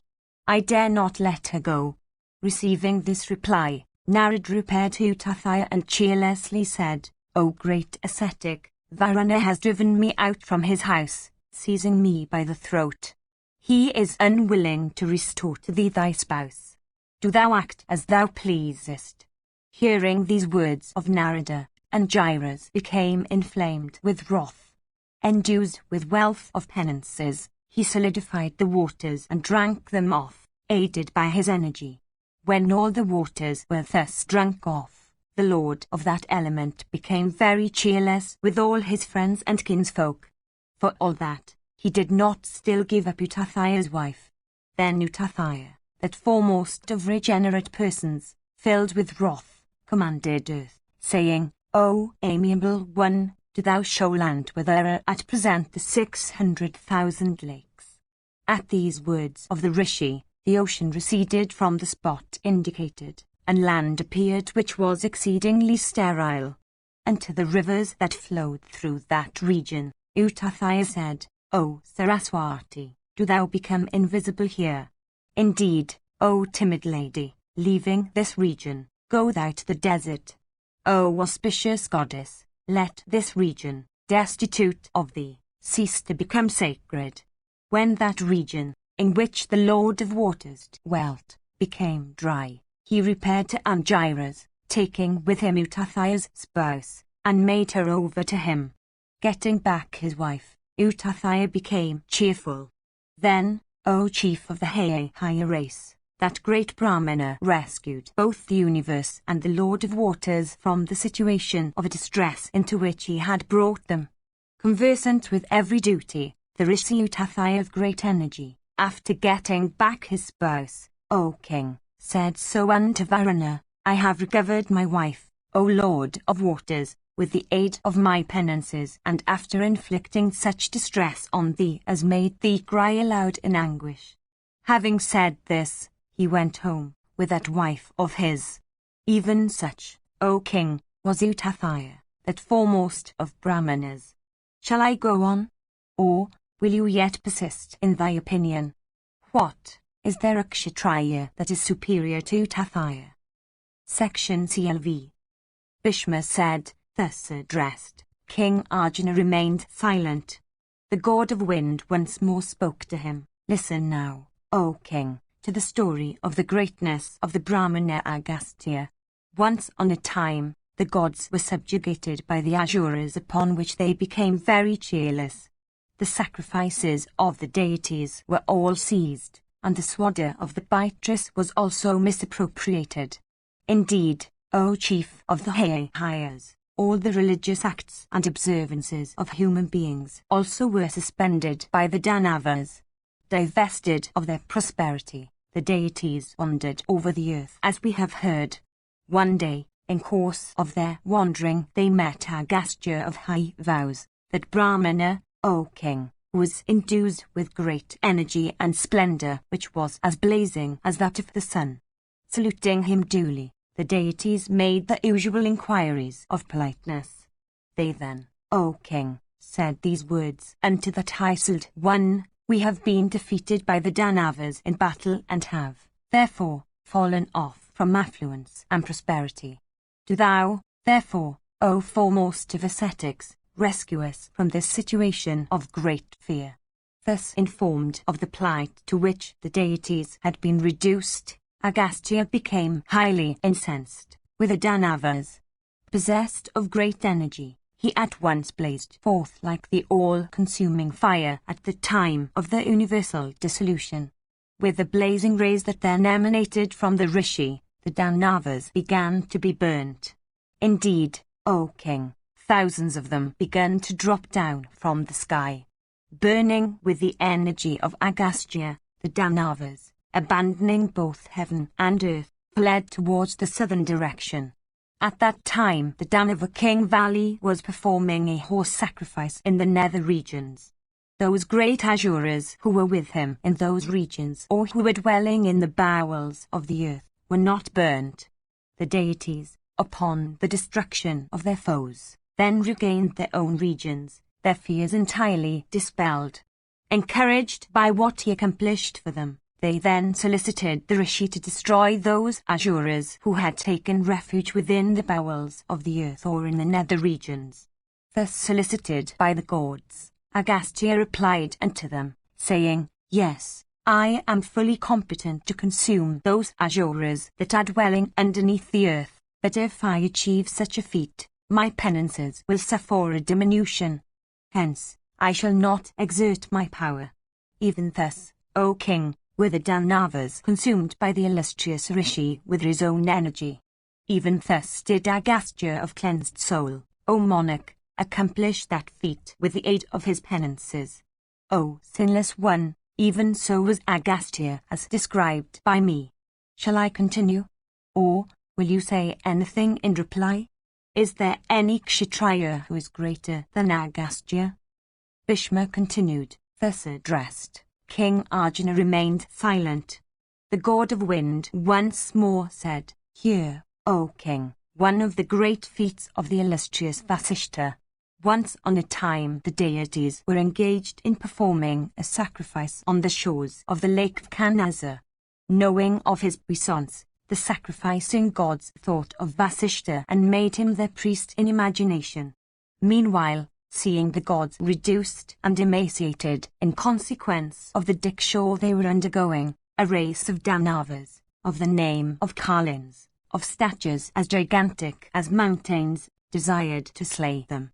Those amongst the Danavas that were either disabled or slain in the fight were plunged into the waters of the Manasa lake, and in consequence of the boon of the grandsire they instantly came back to vigor and life. Taking up huge and terrible mountain summits and mesas and trees, they agitated the waters of the lake, causing them to swell up to the height of 100 yojanas. They then ran against the deities numbering 10,000. Afflicted by the Danavas, the gods then sought the protection of their chief, Vasava. Sakra, however, was soon afflicted by them. In his distress he sought the protection of Vasishtha. At this, the holy rishi Vasishtha assured the deities, dispelling their fears. Understanding that the gods had become exceedingly jealous, the ascetic did this through compassion. He put forth his energy and burnt, without any exertion, those Danavas called Kalins. Possessed of wealth of penances, the rishi brought the river Ganga, who had gone to Kailasa, to that spot. Indeed, Ganga appeared, piercing through the waters of the lake. The lake was penetrated by that river, and as that celestial stream, piercing through the waters of the lake, appeared, it flowed on, under the name of Sarayu. The place whereon those Danavas fell came to be called after them. Even thus were the denizens of heaven, with Indra at their head, rescued from great distress by Vasishta. It was thus that those Danavas, who had received boons from Brahman, were slain by that Rishi. O sinless one, I have narrated to thee the feat which Vasishta accomplished. Shall I go on? Or will you say anything? Was there a Kshatriya who could be said to surpass the Brahmana Vasishta? Section CLVI. Bhishma said, thus addressed. Arjuna remained silent. The god of wind once more addressed him, saying, Hear me, O foremost one of the Hayas, as I narrate to thee the achievement of the Haisudatri. Once on a time, as the gods and Danavas were fighting each other in the dark, Rahu pierced both Surya and Soma with his arrows. The gods, overwhelmed by darkness, began to fall before the mighty Danavas, O foremost of kings. Repeatedly struck by the Asuras, the denizens of heaven began to lose their strength. They then beheld the learned Brahmana Atri, endued with wealth of penances, engaged in the observance of austerities. Addressing that Rishi who had conquered all his senses and in whom wrath had been extinguished, they said, Behold, O Rishi, these two, viz., Soma and Surya, who have both been pierced by the Asuras with their arrows. In consequence of this, darkness has overtaken us, and we are being struck down by the foe. We do not see the end of our troubles. Do thou, O Lord of great puissance, rescue us from this great fear. The Rishi said, How, indeed, shall I protect you? They answered, saying, Do thou thyself become Chandramas. Do thou also become the sun, and do thou begin to slay these robbers. Thus solicited by them, Atri assumed the form of the darkness-destroying Soma. Indeed, in consequence of his agreeable disposition, he began to look as handsome and delightful as Soma himself. Beholding that the real Soma and the real Surya had become darkened by the shafts of the foe, Atri, assuming the forms of those luminaries, began to shine forth in splendor over the field of battle, aided by the puissance of his penances. Verily Atri made the universe blaze forth in light, dispelling all its darkness. By putting forth his puissance, he also subjugated the vast multitudes of those enemies of the deities. Beholding those great Asuras burnt by Atri, the gods also, protected by Atri's energy, began to dispatch them quickly.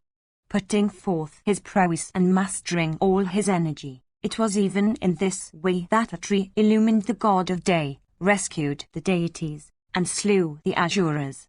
Even this was the feat that regenerate one, aided by his sacred fire, that silent reciter of mantras, that one clad in deer skins, accomplished. Behold, O royal sage, that act achieved by that rishi who subsisted upon fruits only. I have thus narrated to thee, in detail, the feat of the Haisudatri. Shall I go on? Or will you say anything? Is there a Kshatriya that is superior to this regenerate rishi? Thus addressed, Arjuna remained silent. The god of wind once more spake unto him, Hear, O king, the feat achieved by the Haisult Kayavana in days of old. Having passed his promise to the twin Aswins, Kayavana addressed the chastiser of Parka, saying, Do thou make the Aswins drinkers of Soma with all other deities. Indra said, The Aswins have been cast away by us. How then can they be admitted into the sacrificial circle for drinking Soma with the others? They are not numbered with the deities. Do not, therefore, tell us so. O thou of great vows, we do not wish to drink Soma in the company of the Aswins. Whatever at their behest thou mayst be pleased to utter, O learned Brahmana, we are ready to accomplish. Kayavana said, The twin Aswins shall drink Soma with all of you. Both of them are gods, O chief of the deities, for they are the sons of Surya. Let the gods do what I have said. By acting according to those words, the gods will reap great advantage. By acting otherwise, evil will overtake them. Indra said, I shall not, O foremost of regenerate persons, drink Soma with the Aswins. Let others drink with them as they please.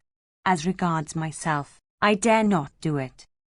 Kayavana said, If, O slayer of valor, thou wilt not obey my words, thou shalt, this very day, drink Soma with them in sacrifice, compelled by me. The god of wind said. Then Kayavana, taking the Aswins with him, commenced a great religious rite for their benefit. The gods all became stupefied by Kayavana with his mantras. Beholding that feat commenced by Kayavana, Indra became incensed with wrath. Taking up a huge mountain, he ran against that rishi. The chief of the deities was also armed with a thunderbolt. Then the illustrious Kayavana, endued with penances, cast an angry glance upon Indra as he advanced. Throwing a little water at him, he paralyzed the chief of the deities with his thunderbolt and mountain. As the result of the religious rite he had commenced, he created a terrible asura hostile to Indra. Made of the libations he had poured on the sacred fire, that asura was called Mada, of mouth gaping wide. Even such was the asura that the great ascetic created with the aid of mantras. There were 1,000 teeth in his mouth, extending for 100 yojanas. Of terrible mien, his fangs were 200 yojanas in length. One of his cheeks rested on the earth and the other touched the heavens. Indeed, all the gods with Vasava seemed to stand at the root of that great asura's tongue, even as fishes when they enter into the wide-open mouth of Leviathan. While standing within the mouth of Mada, the gods held a quick consultation and then addressing Indra, said, Do thou soon bend thy head in reverence unto this regenerate personage. Freed from every scruple, we shall drink Soma with the Aswins in our company. Then Sakra, bowing down his head unto Kayavana, obeyed his behest. Even thus did Kayavana make the Aswins drinkers of Soma with the other gods. Calling back Mada, the rishi then assigned him the acts he was to do. That Mada was commanded to take up his residence in dice, in hunting, in drinking, and in women. Hence, O king, those men that betake themselves to these, meet with destruction, without doubt. Hence, one should always cast off these faults to a great distance. Thus, O king, I have narrated to thee the feat achieved by Kayavana. Shall I go on? Or, will you say anything in reply? Is there a Kshatriya that is higher than the Brahmana Kayavana? Section Kavya. Bhishma said, hearing these words of the god of wind, Arjuna remained silent. At this, the god of wind once more addressed him, saying, When the denizens of heaven, with Indra at their head, found themselves within the mouth of the asura Mada, at that time Kayavana took away from them the earth. Deprived previously of heaven and now shorn of the earth also, the gods became very cheerless. Indeed, those high-souled once, afflicted with grief, then threw themselves unreservedly upon the grandsire's protection. The god said, O thou that art adored by all creatures of the universe, the earth has been taken away from us by Kayavana, while we have been deprived of heaven by the gapers, O puissant one. Brahman said, Ye denizens of heaven, do you, with Indra at your head, repair quickly and seek the protection of the Brahmanas. By gratifying them you will succeed in regaining both the regions as before. Thus instructed by the grandsire, the deities repaired to the Brahmanas and became suppliants for their protection. The Brahmanas replied, inquiring, Whom shall we subjugate? Thus asked, the deities said unto them, Do ye subjugate the gapers? The Brahmanas then said, Bringing them down on the earth first, we shall speedily subjugate them. After this, the Brahmanas commenced a rite having for its object the destruction of the gapers. As soon as this was heard of by the gapers, they immediately dispatched a messenger of theirs, named Danan, unto those Brahmanas. Danan, coming to them as they sat on the earth, thus delivered to them the message of the gapers. The gapers are even like you all. They are not inferior to any of you.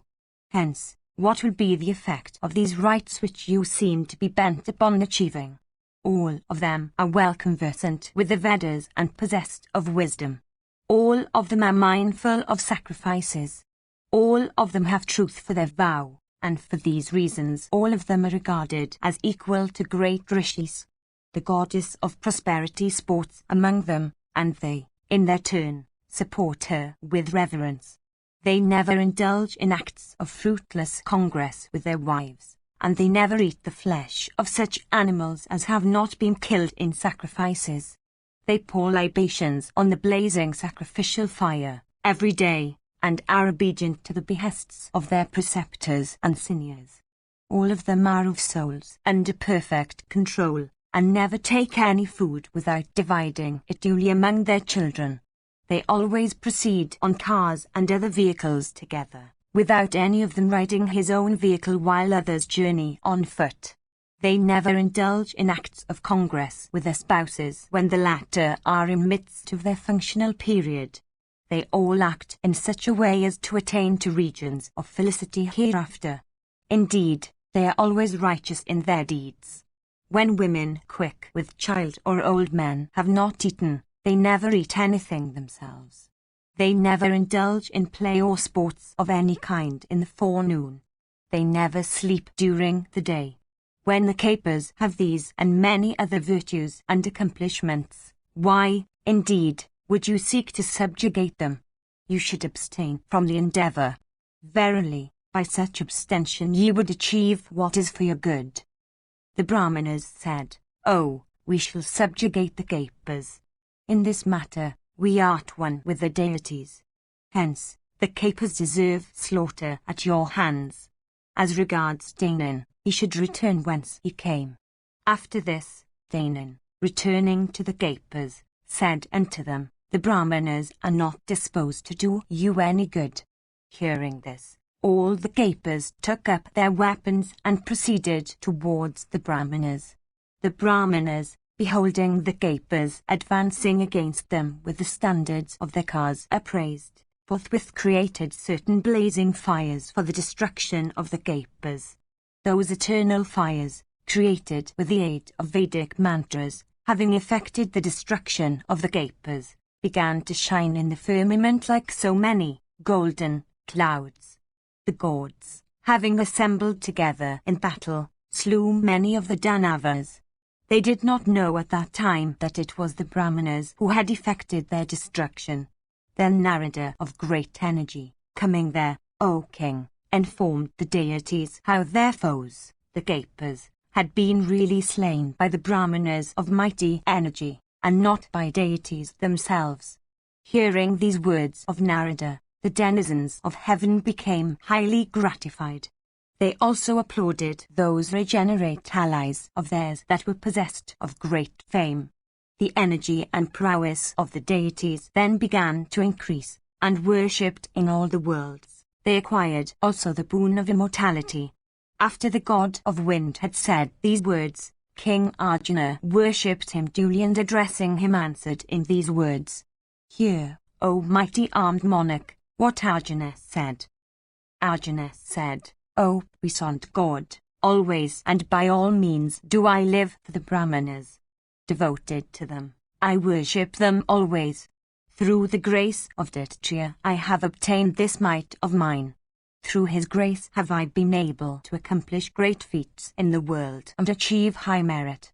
Oh, I have, with attention, heard of the achievements, O God of the wind, of the Brahmanas with all their interesting details as recited by thee truly." The god of wind said, "Do thou protect and cherish the Brahmanas in the exercise of those kshatriya duties which are thine by birth. Do thou protect them even as thou protectest thy own senses. There is danger to thee from the race of Bhrigu. All that, however, will take place on the distant day." Section 12. Yudhishthira said, "Thou always worshippest, O king, Brahmanas of praiseworthy vows. Whatever, however, is that fruit seeing which thou worshippest them, O king? O thou of high vows, Beholding what prosperity attaching to the worship of the Brahmanas dost thou worship them? Tell me all this, O thou with mighty arms. Bhishma said, Here is Kesava endued with great intelligence. He will tell thee everything of high vows and endues with prosperity. Even he will tell you what the prosperity is that attaches to the worship of Brahmanas. My strength, ears, speech, mind, eyes, and that clear understanding of mine are all clouded today. I think the time is not distant when I shall have to cast off my body. The sun seems to me to go very slowly. 611. Those high duties, O king, that are mentioned in the Puranas as observed by Brahmanas and Kshatriyas and Vaisyas and Sudras, have all been recited by me. Do thou, O son of Pritha, learn from Krishna what little remains to be learnt on that head. I know Krishna truly. I know who he is and what his ancient might is. O chief of the Kauravas, Kesava is of immeasurable soul. Whenever doubts arise, it is he who upholds righteousness then. 612. It is Krishna who created the earth, and sky, and the heavens. Indeed, the earth is sprung from Krishna's body, of terrible prowess and existing from the beginning of time. It is Krishna who became the mighty boar and raised the submerged earth. It is he who created all the points of the compass, together with all the mountains. Below him are the welkin, heaven, the 4 cardinal points, and the 4 subsidiary points. It is from him that the entire creation has flowed. It is he who has created this ancient universe. In his navel appeared a lotus. Within that lotus sprang Brahma himself of immeasurable energy. It was Brahma, O son of Pritha, who rent that darkness which existed surpassing the very ocean, in depth and extent. In the Treta age, O Partha, Krishna existed, on the earth, in the form of righteousness. In the Treta age, he existed in the form of knowledge. In the Dwapara age, he existed in the form of might. In the Kali age he came to the earth in the form of unrighteousness. It is he who in days of yore slew the Daityas. It is he who is the ancient god. It is he who ruled the Asuras in the form of their emperor, Valin. It is he who is the creator of all beings. It is he who is also the future of all created beings. It is he who is also the protector of this universe fraught with the seed of destruction. When the cause of righteousness languishes, this Krishna takes birth in the race of either the gods or among men. Staying on righteousness, this Krishna of cleansed soul, on such occasion, protects both the higher and the lower worlds. Sparing those that deserve to be spared, Krishna sets himself to the slaughter of the Asura, O Partha. It is he who is all acts proper and improper, and it is he who is the cause. It is Krishna who is the act done, the act to be done, and the act that is being done. Know that that illustrious one is Raghu and Soma and Sakra. It is he that is Viswakarma. It is he that is of universal form. He is the destroyer and he is the creator of the universe. He is the wielder of the Sula, lance. He is of human form, and he is of terrible form. All creatures sing his praises, for he is known by his acts. Hundreds of Gandharvas and Apsaras and deities always accompany him. The very Rakshasas hymn his praise. He is the enhancer of wealth. He is the one victorious being in the universe. In sacrifices, eloquent men hymn his praises. The singers of Samans praise him by reciting the Rathantaras. The Brahmanas praise him with Vedic mantras. It is unto him that the sacrificial priests pour their libations. The deities with Indra at their head hymned his praise when he lifted up the Govardhana mountains for protecting the cowherds of Brindavana against the incessant showers that Indra poured in rage. He is, O Bharata, the one blessing unto all creatures. He, O Bharata, having entered the old Brahma cave, beheld from that place the original cover of the world in the beginning of time. 613. agitating all the Danavas and the Asuras. This Krishna of foremost feats rescued the earth. It is unto him that people dedicate diverse kinds of food.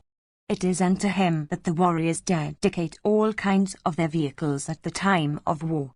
He is eternal, and it is unto that illustrious one that the welkin, earth, heaven, all things exist and stay. He it is who has caused the vital seed of the gods Mitra and Varuna to fall within a jar, whence sprang the rishi known by the name of Vasishta. It is Krishna who is the god of wind. It is he who is the puissant winds. It is he who is that first of gods, viz., the sun possessed of 1,000 rays.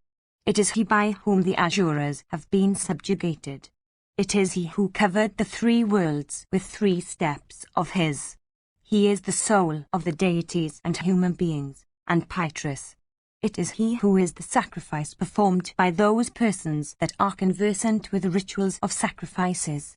It is he who rises every day in the firmament, in the form of the sun, and divides time into day and night, and courses for half the year northwards and for half the year southwards. Innumerable rays of light emanate from him upwards and downwards and transversely and illumine the earth. Brahmanas conversant with the Vedas adore him. Taking a portion of his rays, the sun shines in the firmament. Month after month, the sacrificer ordains him as a sacrifice. Regenerate persons conversant with the Vedas sing his praises in sacrifices of all kinds. He it is that constitutes the wheel of the year, having 3 naves and 7 horses to drag it. It is in this way that he supports the triple mansion of the seasons. Endues with great energy, pervading all things, the foremost of all creatures, it is Krishna who alone upholds all the worlds. He is the sun, the dispeller of all darkness. He is the creator of all. Do thou, O hero, approach that Krishna.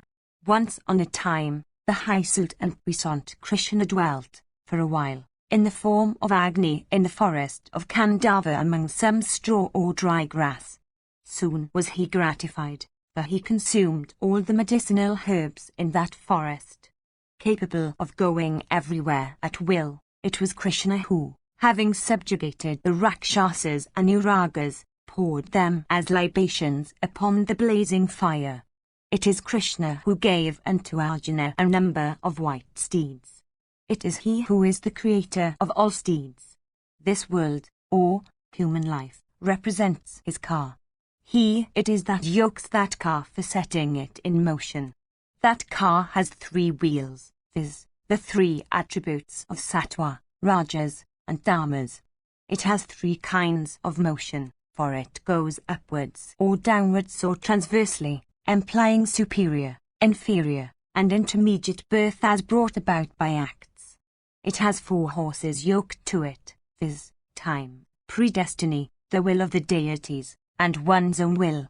It has 3 naves, white, black, and mixed, implying good acts, evil acts, and acts that are of a mixed character.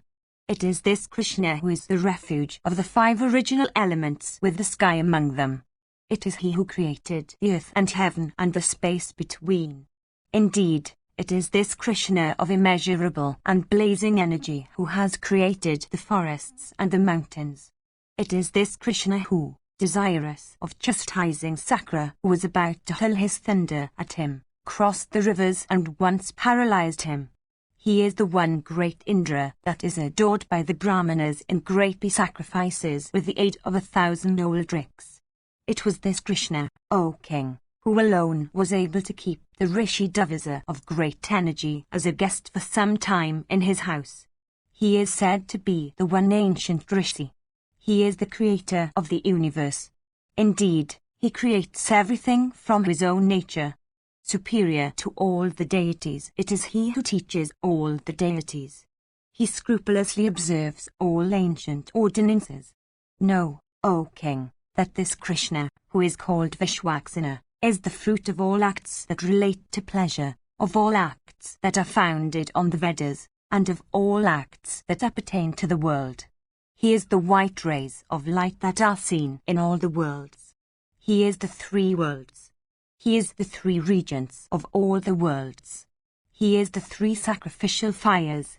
He is the three Viaritas. Indeed, this son of Devaki is all the gods together.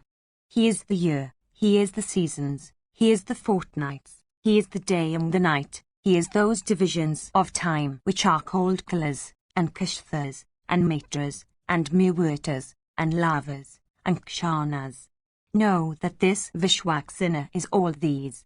The moon and the sun, the planets, the constellations, and the stars, all the Parva days, including the day of the full moon, the conjunctions of the constellations and the seasons, have, O son of Pritha, flowed from this Krishna who is Vishwaksana. The Rudras, the Adityas, the Vasas, the Aswins, the Sadyas, the Viswadevyas, the diverse Maruts, Prajapati himself, the mother of the deities, viz. Aditi, and the 7 rishis, have all sprung from Krishna. Transforming himself into the wind, he scatters the universe. Of universal form, he becomes fire that burns all things. Changing himself into water, he drenches and submerges all, and assuming the form of Brahman, he creates all the diverse tribes of animate and inanimate creatures. He is himself the Veda, yet he learns all the Vedas. He is himself all the ordinances, yet he observes all the ordinances that have been laid down in matters connected with righteousness and the Vedas and that force or might which rules the world. Indeed, know, O Yudhishthira, that this Kesava is all the mobile and immobile universe. He is of the form of the most resplendent light. Of universal form, this Krishna is displayed in that blazing effulgence, the original cause of the soul of all existent creatures. He at first created the waters. Afterwards he created this universe. Know that this Krishna is Vishnu. Know that he is the soul of the universe.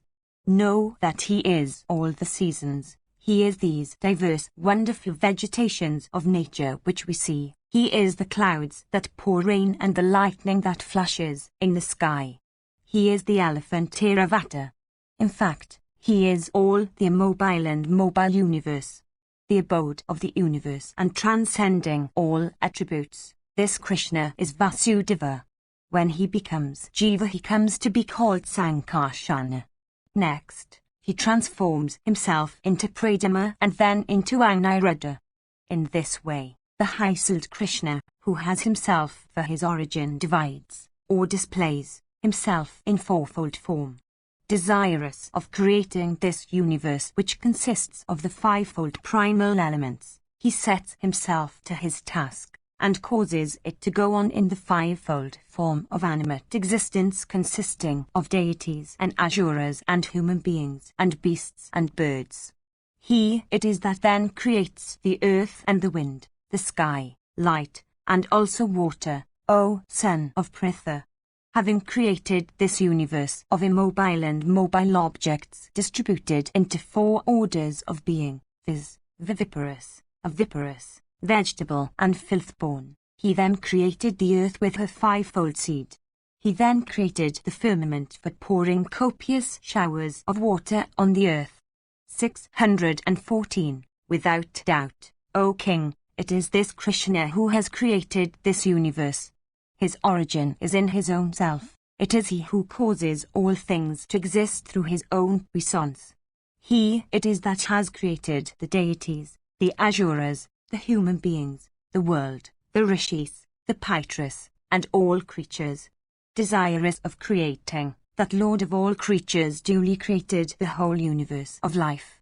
Know that good and evil, mobile and immobile, have all flowed from this one who is Vishwaksana. Whatever exists, and whatever will spring into existence, all is Kesava. This Krishna is also the death that overtakes all creatures when their end comes. He is eternal, and it is he who upholds the cause of righteousness. Whatever existed in the past, and whatever we do not know, verily, all that also is this Vishwaksana. Whatever is noble and meritorious in the universe, indeed, whatever of good and of evil exists, all that is Kesava who is inconceivable. Hence, It is absurd to think of anything that is superior to Kesava. Kesava is even such. More than this, he is Narayana, the highest of the high, immutable and unfading. He is the eternal and immutable cause of the entire mobile and immobile universe, with its beginning, middle, and end, as also of all creatures whose birth follows their wish. Section clicks. Yudhishthira said, "Do thou tell us, O slayer of Madhu, what the prosperity is that attaches to the worship of the Brahmanas. Thou art well conversant with this topic. Verily, our grandson knows thee." Vasudeva said, "Hear, O king, with rapt attention to me, O chief of Bharata's race, as I recite to thee what the merits of the Brahmanas are, in accordance with truth, O foremost one of Kuru's race. Once on a time while I was seated at Dwaravati, O delighter of the Kurus, my son Pradama, enraged by certain Brahmanas, came to me and said, O slayer of Madhu, what merit attaches to the worship of the Brahmanas? Whence is their lordship derived both here and hereafter? O giver of honours, what rewards are won by constantly worshipping the Brahmanas?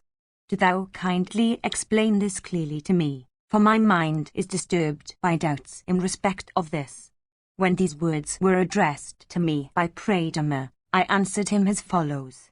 "Do thou hear, O king, with close attention, what those words were, O child of Rukmine. Listen to me as I tell thee what the prosperity is that one may win by worshipping the Brahmanas.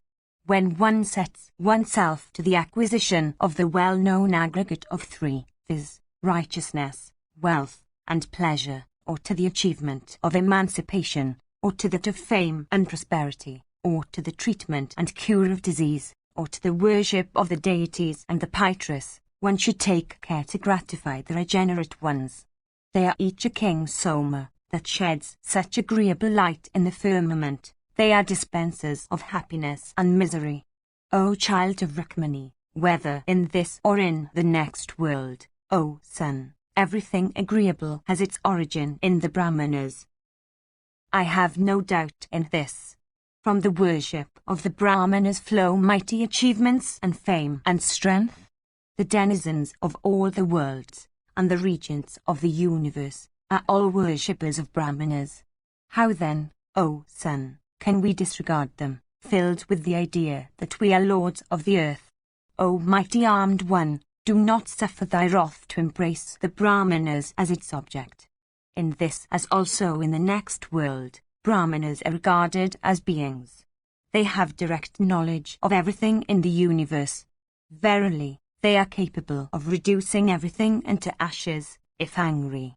They are capable of creating other worlds and other regions of worlds than those that exist. Why then should not persons who are possessed of energy and correct knowledge behave with obedience and respect towards them? Formerly, in my house, O son, dwelt the Brahmana Davisa, whose complexion was green and tawny. Clad in rags, he had a stick made of the vilwa tree. 615. His beard was long and he was exceedingly emaciated. He was taller in stature than the tallest man on earth. Wandering over all the worlds, viz., that which belongs to human beings and those that are for the deities and other superior beings, even this was the verse which he sang constantly among assemblies and in public squares. Who is there that would cause the Brahmana Davasa to dwell in his house, doing the duties of hospitality towards him? He becomes enraged with everyone if he finds even the slightest transgression. Hearing this regarding my disposition, who is there that will give me refuge? Indeed, he that would give me shelter as a guest should not do anything to anger me. When I saw that no one ventured to give him shelter in his house, I invited him and caused him to take up his residence in my abode. On certain days he would eat the food sufficient for the needs of thousands of persons. On certain other days he would eat very little. On some days he would go out of my house and would not return. He would sometimes laugh without any ostensible reason and sometimes cry as causelessly. At that time there was nobody on earth that was equal to him in years. One day, entering the quarters assigned to him, he burnt all the beds and coverlets and all the well-adorned damsels that were there for serving him. Doing this, he went out. Of highly praiseworthy vows, he met me shortly after this and addressing me, said, "O Krishna, I wish to eat frumenty without delay." Having understood his mind previously, I had set my servants to prepare every kind of food and drink. Indeed, many excellent viands had been kept ready. As soon as I was asked, I caused hot frumenty to be brought and offered to the ascetic. Having eaten some, he quickly said unto me, "Do thou, O Krishna, take some of this frumenty and smear all thy limbs with it." Without any scruple I did as directed. Indeed, with the remnant of that frumenty I smeared my body and head. The ascetic at that time saw thy mother of sweet face standing near. Laughing the while, he smeared her body also with that frumenty. The ascetic then caused thy mother, whose body was smeared over with frumenty, to be yoked unto a car without any delay. Ascending that car he set out of my house. Endued with great intelligence, that Brahmana blazed with effulgence like fire, and struck, in my presence, my Rukmini endued with youth, as if she were an animal destined to drag the cars of human beings. Beholding this, I did not feel the slightest grief born of malice or the desire to injure the Rishi. Indeed, having yoked Rukmini to the car, he went out, desirous of proceeding along the high road of the city. Seeing that extraordinary sight, some Dasakas, filled with wrath, addressed one another and began to converse in this way, "Who else is there on earth that would draw breath after having yoked Rukmini to a car? Verily, let the world be filled with Brahmanas only. Let no other orders take birth here. The poison of a virulent snake is exceedingly keen. Keener than poison is a Brahmana. There is no physician for a person that has been bitten or burnt by the virulent snake of a Brahmana." As the irresistible Devasa proceeded on the car, Rukmini tottered on the road and frequently fell down. At this the regenerate Rishi became angry and began to urge Rukmini on by striking her with a whip. At last, filled with the towering passion, the Brahmana leapt down from the car and fled towards the south, running on foot, over a pathless ground. Beholding that foremost of Brahmanas flying along the pathless ground, we followed him, although we are smeared with frumenty, exclaiming behind him, "Be gratified with us, O Holy One." Endued with great energy, the Brahmana, seeing me, said, "O mighty armed Krishna, thou hast subdued wrath by the strength of thy nature. O thou of excellent vows, I have not found the slightest fault in thee. O Govinda, I have been highly gratified with thee. Do thou solicit the fruition of such wishes as thou pleasest. Behold duly, O son, what the puissance is of myself when I become gratified with anyone. As long as deities and human beings will continue to entertain a liking for food, so long will every one among them cherish the same liking for thee that they cherish for their food. As long, again, as there will be righteousness in the several world, so long will the fame of thy achievements last. Indeed, thy distinction will last so long in the three worlds. O Janardana, agreeable thou shalt be to all persons. Whatever articles of thine have been broken or burnt or otherwise destroyed by me, thou shalt see restored, O Janardana, to their former state, or they will reappear even in a better form. As long, again, O thou of unfading glory, as thou wilt wish to live, so long wilt thou have no fear of death assailing thee through such parts of thy body as have been smeared with the frumenty I give thee. O son, why didst thou not smear that frumenty on the soles of thy feet as well? By not doing it, thou have acted in a way that is not approved by me. Even these were the words that he said, well pleased with me on that occasion.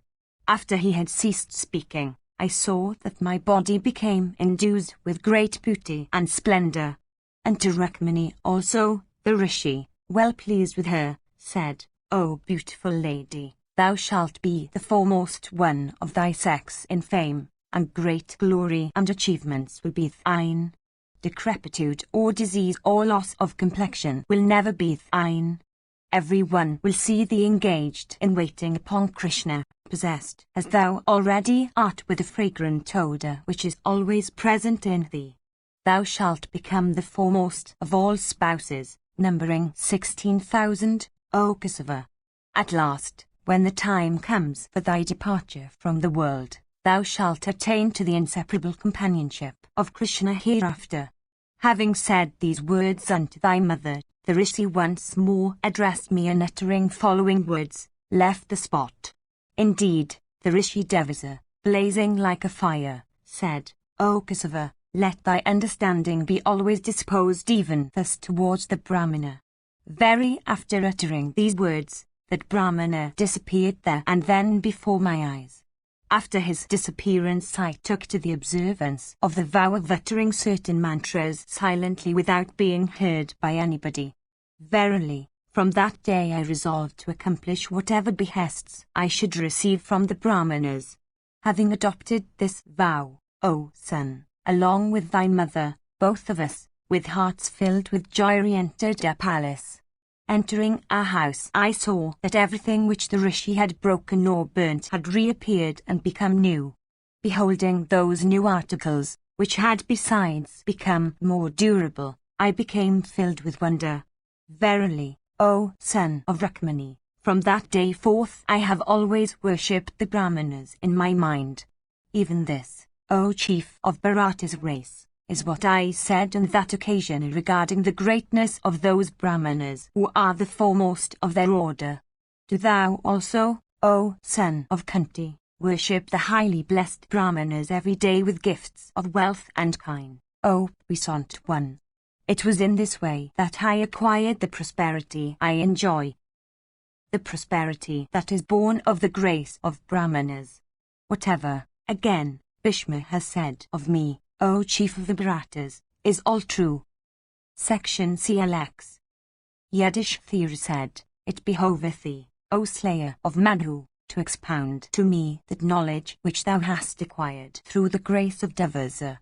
O foremost of all persons endued with intelligence, I desire to know everything about the high blessedness and all the names of that high-souled one truly and in detail. 616. Vasudeva said, I shall recite to thee the good that I have acquired and the fame that I have won through the grace of that high-souled one. Verily, I shall discourse to thee on the topic, after having bowed and gave pardon. O king, listen to me as I recite to thee that Satarudraya which I repeat with restrained senses, every morning after rising from bed. The great Lord of all creatures, viz., the Grand Sai Brahman himself, endued with wealth of penances, composed those mantras, after having observed especial penances for some time. O sire, it is Sankara who created all the creatures in the universe, mobile and immobile. There is no being that is higher, O monarch, than Mahadeva. Verily, he is the highest of all beings in the three worlds. There is no one who is capable of standing before that high-souled being. Indeed, there is no being in the three worlds that can be regarded as his equal. When he stands, filled with rage, on the field of battle, the very odour of his body deprives all foes of consciousness, and they that are not slain tremble and fall down. His roars are terrible, resembling those of the clouds. Hearing those roars in battle, the very hearts of the deities break in twain. When the wielder of Pinaka becomes angry and assuming a terrible form merely casts his eye upon deity, Asura, Gandharva, or snake, that individual fails to obtain peace of mind by taking shelter in the recesses of even a mountain cave. When that Lord of all creatures, viz., Daksha, desirous of performing a sacrifice, spread his sacrifice out, the dauntless Bhava, giving way to wrath, at Daksha's slight of him, pierced, the embodied sacrifice, shooting his shaft from his terrible bow, he roared aloud. Indeed, when Mahabharata became angry and suddenly pierced with his shaft the embodied form of sacrifice, the deities become filled with grief, losing happiness and tranquility of heart. In consequence of the twang of his bowstring, the whole universe became agitated. The deities and the Asuras, O son of Pritha, all became cheerless and stupefied. The ocean rolled in agitation and the earth trembled to her center. The hills and mountains began to move from their bases and ran on every side. The vault of the welkin became cracked. All the worlds became enveloped in gloom. Nothing could be seen. The light of all the luminaries became darkened, along with that of the sun himself, O Bharata. The great rishis, penetrated with fear and desirous of doing good to themselves and the universe, performed the usual rites of propitiation and peace. Meanwhile, Rudra of terrible prowess rushed against the deities. Filled with rage, he tore out the eyes of Bhaga. Incensed with wrath, he assailed Pushan with his foot. He tore out the teeth of that god as he sat employed in eating the large sacrificial bowl, called Purodasa. Trembling with fear, the deities bent their heads to Sankara. Without being appeased, Rudra once more placed on his bowstring a sharp and blazing arrow. Beholding his prowess, the deities and the rishis became all alarmed. Those foremost of gods began to pacify him. Joining their hands in reverence, they began to recite the Satarudraya mantras. At last Mahabharata, thus praised by the deities, became gratified. The deities then assigned a large share of the sacrificial offerings to him. Trembling with fear, O king, they sought his protection. When Rudra became gratified, the embodiment of sacrifice, which had been pierced in twain, became once more united. Whatever limbs of his had been destroyed by the shafts of Mahadeva became once more whole and sound. The Asuras, possessed of great energy, had in days of yore 3 cities in the firmament. One of these had been made of iron, one of silver, and the third of gold. With all his weapons, Maghavat, the chief of the deities, was unable to pierce those cities. Afflicted by the Asuras, all the deities then sought the protection of the great Rudra. Assembled together, the High-soul deities addressed him, saying, O Rudra, the Asuras threaten to exert their destructive influence in all acts. Do thou slay the deities and destroy their city for the protection of the 3 worlds, O giver of honours. Thus addressed by them, he replied, saying, So be it. And then made Vishnu his excellent shaft head. He made the deity of fire his shaft reed, and Surya's son Yama the wings of that shaft. He made the Vedas his bow and the goddess Savitri his excellent bowstring. And he made the grandsire Brahma his charioteer. Applying all these, he pierced the triple city of the Asuras with that shaft of his, consisting of 3 Pavans and 3 Salyas. 617. Indeed, O Bharata, the Asuras with their cities were all burned by Rudra with that shaft of his, whose complexion was like that of the sun and whose energy resembled that of the fire which appears at the end of the yuga for consuming all things. Beholding that Mahadeva changed into a child with 5 locks of hair lying on the lap of Parvati, the latter asked the deities as to who he was.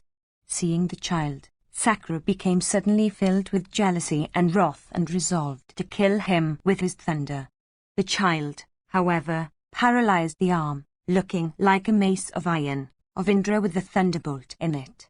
The deities all became stupefied, and they could not understand that the child was the Lord of the universe. Verily, all of them, along with the very regents of the world, found their intellects stupefied in the matter of that child who was none else than the Supreme Being. Then the illustrious grandsire Brahma, reflecting with the aid of his penances, found out that that child was the foremost of all beings, the Lord of Mahadeva of immeasurable prowess. He then praised the Lord. The deities also began to hymn the praises of both the man Rudra. The arm, which had been paralyzed, of the slayer of valor then became restored to its former state. The Mahadeva, taking birth as the Brahmana Devasa of great energy, resided for a long time at Dwaravati in my house. While residing in my abode he did diverse acts of mischief. Though difficult of being borne, I bore them yet from magnanimity of heart. He is Rudra, he is Shiva, he is Agni, he is Sava, he is the vanquisher of all, he is Indra, and Vayu, and the winds and the god of lightning. He is Chandramas, he is Isana, he is Surya, he is Varuna, he is time, he is the destroyer, he is death, he is the day and the night, he is the fortnight, he is the seasons, he is the two twilights, he is the year. He is Datri and he is Vitri, and he is Viswakarma, and he is conversant with all things. He is the cardinal points of the compass and the subsidiary points also. Of universal form, he is of immeasurable soul. The holy and illustrious Devasa is of the complexion of the celestials. He sometimes manifests himself singly, sometimes divides himself into two portions, and sometimes exhibits himself in many, 100,000 forms. Even such is Mahadeva. He is, again, that God who is unborn. In even 100 years one cannot exhaust his merits by reciting them. Section C. LXI. Vasudeva said, O mighty armed Yudhishthira, listen to me as I recite to thee the many names of Rudra as also the high blessedness of that high-souled one. The Rishis describe Mahadeva as Agni, and Sthanu, and Maeswara, as one-eyed, and three-eyed, of universal form, and Shiva or highly auspicious. Brahmanas conversant with the Vedas say that that god has two forms. One of these is terrible, and the other mild and auspicious. Those two forms, again, are subdivided into many forms. That form which is fierce and terrible is regarded as identical with Agni and lightning and Surya. The other form which is mild and auspicious is identical with righteousness and water and Chandramas. Then, again, it is said that half his body is fire and half is Soma, or the moon. That form of his which is mild and auspicious is said to be engaged in the practice of the Brahmacharya vow. The other form of his which is supremely terrible is engaged in all operations of destruction in the universe. Because he is great, Mahat, and the supreme lord of all, is Vara, therefore he is called Maeswara. And since he burns and oppresses, is keen and fierce, and endues with great energy, and is engaged in eating flesh and blood and marrow, he is said to be Rudra. Since he is the foremost of all the deities, and since his dominion and acquisitions are very extensive, and since he protects the extensive universe, therefore he is called Mahadeva. Since he is of the form or colour of smoke, therefore he is called Turjati. Since by all his acts he performs sacrifices for all and seeks the good of every creature, therefore he is called Shiva or the auspicious one. Staying above, in the sky, he burns the lives of all creatures and is, besides, fixed in a particular route from which he does not deviate. His emblem, again, is fixed and immovable for all time. He is, for these reasons, called Sthanu. He is also of multiform aspect. He is present, past, and future. He is mobile and immobile. For this he is called Vairupa, of multiform aspect. The deities called Viswadevas reside in his body. He is, for this, called Viswarupa, of universal form. He is thousand-eyed, or he is myriad-eyed, or he has eyes on all sides and on every part of his body. His energy issues through his eyes. There is no end of his eyes. Since he always nourishes all creatures and sports also with them, and since he is their lord or master, therefore he is called Pasupati, the lord of all creatures. Since his emblem is always observant of the vow of Brahmacharya, all the worlds worship it accordingly. This act of worship is said to gratify him highly. If there is one who worships him by creating his image, another who worships his emblem, the latter it is that attains to great prosperity forever.